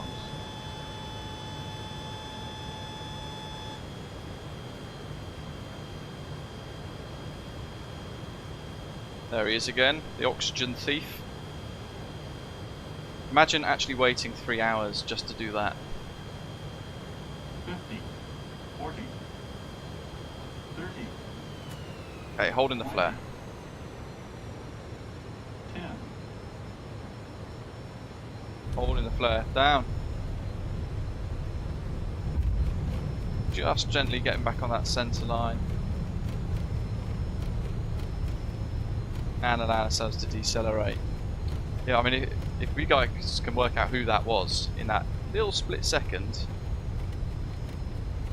then we'll have his VATSIM CID. Yeah, the Korean was on. I think you're on 08 left, weren't you, Elk? I think. Just vacate here.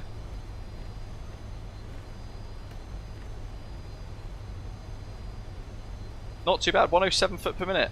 Look at that. I'll take it. Hand flown. Lovely job. 106G. Nice smooth touchdown. I think that's the problem though, Jeff. His mum doesn't hug him enough. Let's get rid of those. He's already sent me a snotty email anyway saying that it's not fair. Strobes can go off. I say snotty, it's because it's probably actually dripped snot onto his keyboard as he's typed it. Oh dear. Right, vacating at Delta 3. This is the sort of behaviour you'd expect on Twitch. It's crazy. Vancouver traffic, get a Canadian Regional 265, vacated Delta 308 right, and taxiing back to Ram 6 via Delta, Hotel, and Juliet. Juliet Charlie, Vancouver traffic. Tim in his mum's basement. Oh, damn it! Right. Cabin music in the background has just turned itself back on again. Lift dumpers are showing back in. Flaps are up. We're going to pop the pitot heating system off. Icing system can go off. Oops. And on the brakes for Vancouver Tower. 1187. Vancouver traffic, Korean 883, re-establish runway 08 right, currently 4 miles. Tower's online, folks.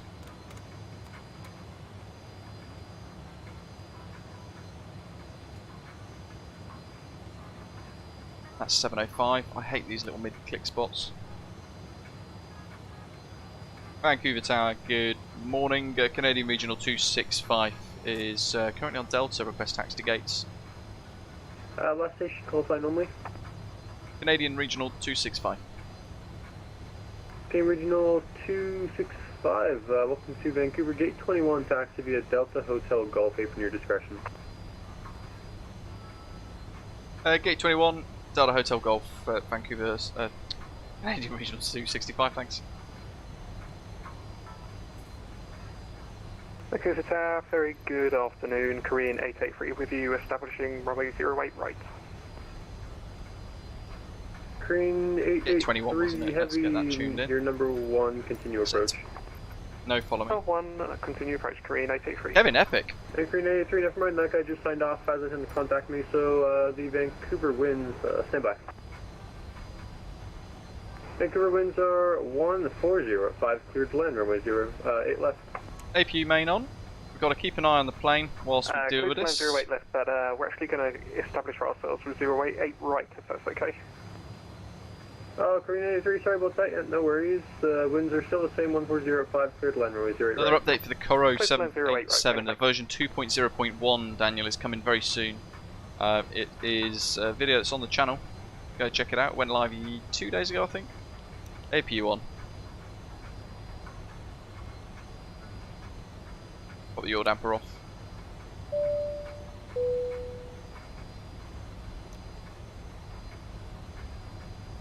Ah, how great, David.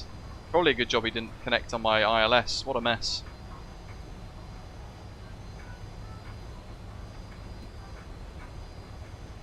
I think when Charles, love it. Pate saying as he run out of soccer cans. I think he just ran out of socks. Oh dear. He's emailed me saying, why does every content creator hate me so much? But it's that behaviour exactly that causes people to not give him any time of day.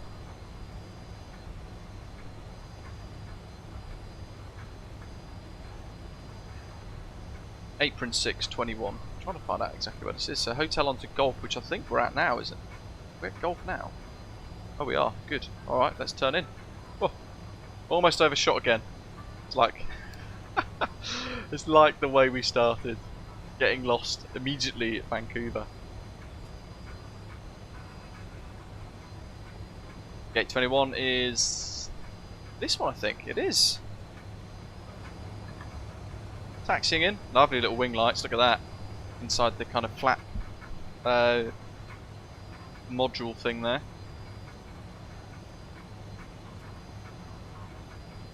Just really says, this whole day reminds me of the film Split. I don't think I've seen that one. You'll have to loosely explain what it's about in a safe for work way.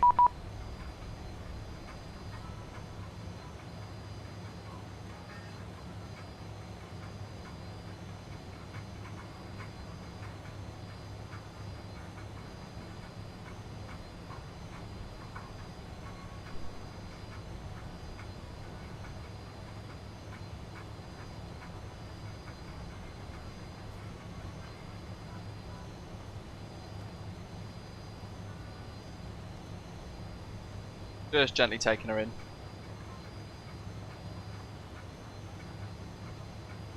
She's done well. She's beat us from Kelowna. We've got all the way back here to Vancouver for us to park again.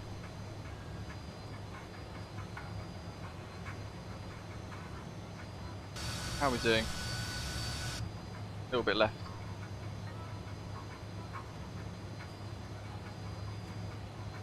Let's give her our make. Just park already.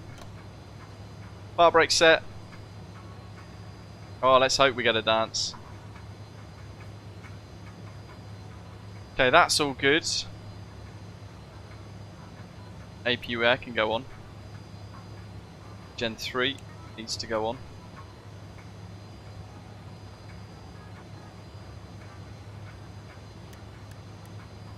That's shown active. Transfer it across.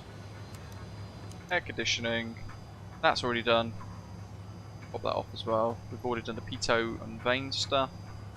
And Green 83, open the Vancouver exit, left enable. Exit left enable. Chocks.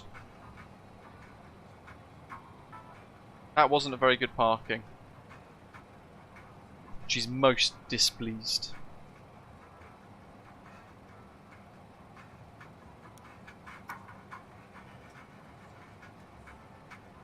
Anti-collision lights. Green 83, gate 54, taxi via, correction, Jolly taxi good. via That's all Delta done. Hotel That's all set. We'll leave the Victor APU Kilo, on. Oh yes, Juliet you've got Charlie, size. if in your discretion. And That's very kind of you, good sir, but to be honest, I haven't got a clue where to, how to get around this airport, so I'm just going to disconnect here. Thanks. The boarding requested. Green 83, actually, if you want to, you can just taxi straight ahead there. It's going to be Echo. You should see the exit to the apron. You can park it at any gate there. It might be a tight fit, but I mean, you can go for it. Alright, yeah, I'll go for it then, yeah. Taxi straight ahead on Echo. Thanks, Korean 83. Yeah. So that's going to turn the jetty on, get it all connected. We need to open all the doors, so cargo, aft, passengers deboarding starting. like so. And there it is.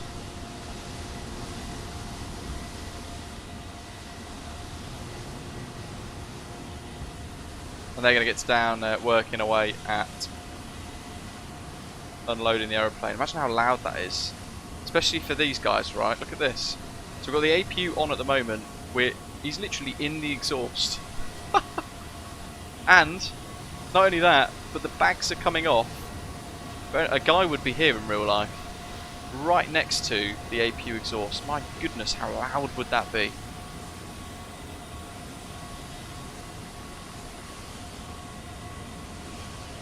Pretty remarkable. There we go, 2 sectors on the expected release date for the Just Flight F28 for Microsoft Flight Simulator, hopefully releasing in the next couple of hours. YVR Tower, as Rito, hello to you. Thank you very much for providing us with a little bit of ATC at the end. You probably timed it quite well actually. I stuffed the approach a couple of times. But well, I stuffed it once and then kind of stuffed it a second time, so went again with the hand flown approach. But hopefully you guys enjoyed that. You got to see what it's like to hand fly it as well. If you want to see an ILS approach, then do check out the preview video we did recently of the Just Flight's F28, because we had in the 4000 variant another go at flying the ILS a few weeks back, and it was really nice. There we go. Nolex, welcome buddy. If you aren't sure, down at the back there's a nice little crew seat and a toilet, not modelled, so don't get your hopes up.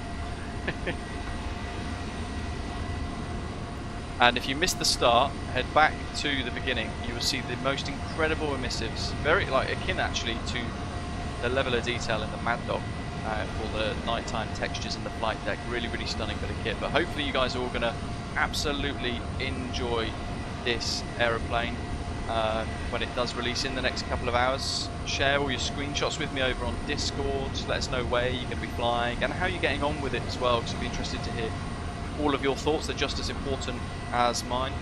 But in the meantime, as always, thank you very much for flying along. Give ourselves a little bit of more foot space here. If we wanted to, we could load up this jump seat, which is also modelled. And a massive thank you to our VATCAN ATC too. JustFlight.com for the release.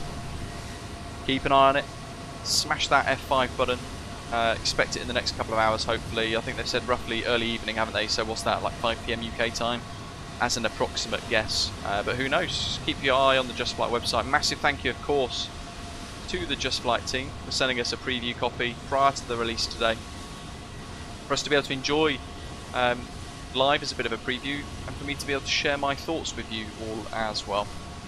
Hope you found the preview videos really useful and enjoyable. Thank you very much for watching. Keep your eye on the channel. I think tomorrow, hopefully, if I can get it all worked out, quite likely in fact, we are going to be flying the Kuro 787 in that beautiful dirty British Airways livery from Athens back to London Heathrow. Journey of a couple of hours, and we'll be exploring the latest update to that Kuro Freeware 787 during the stream tomorrow as well. So 1100 Zulu UTC, same time as today's live stream, and probably the same length of time too. Thanks for watching folks, and I'll see you tomorrow same time for some bigger jet flying. Take care, see you soon.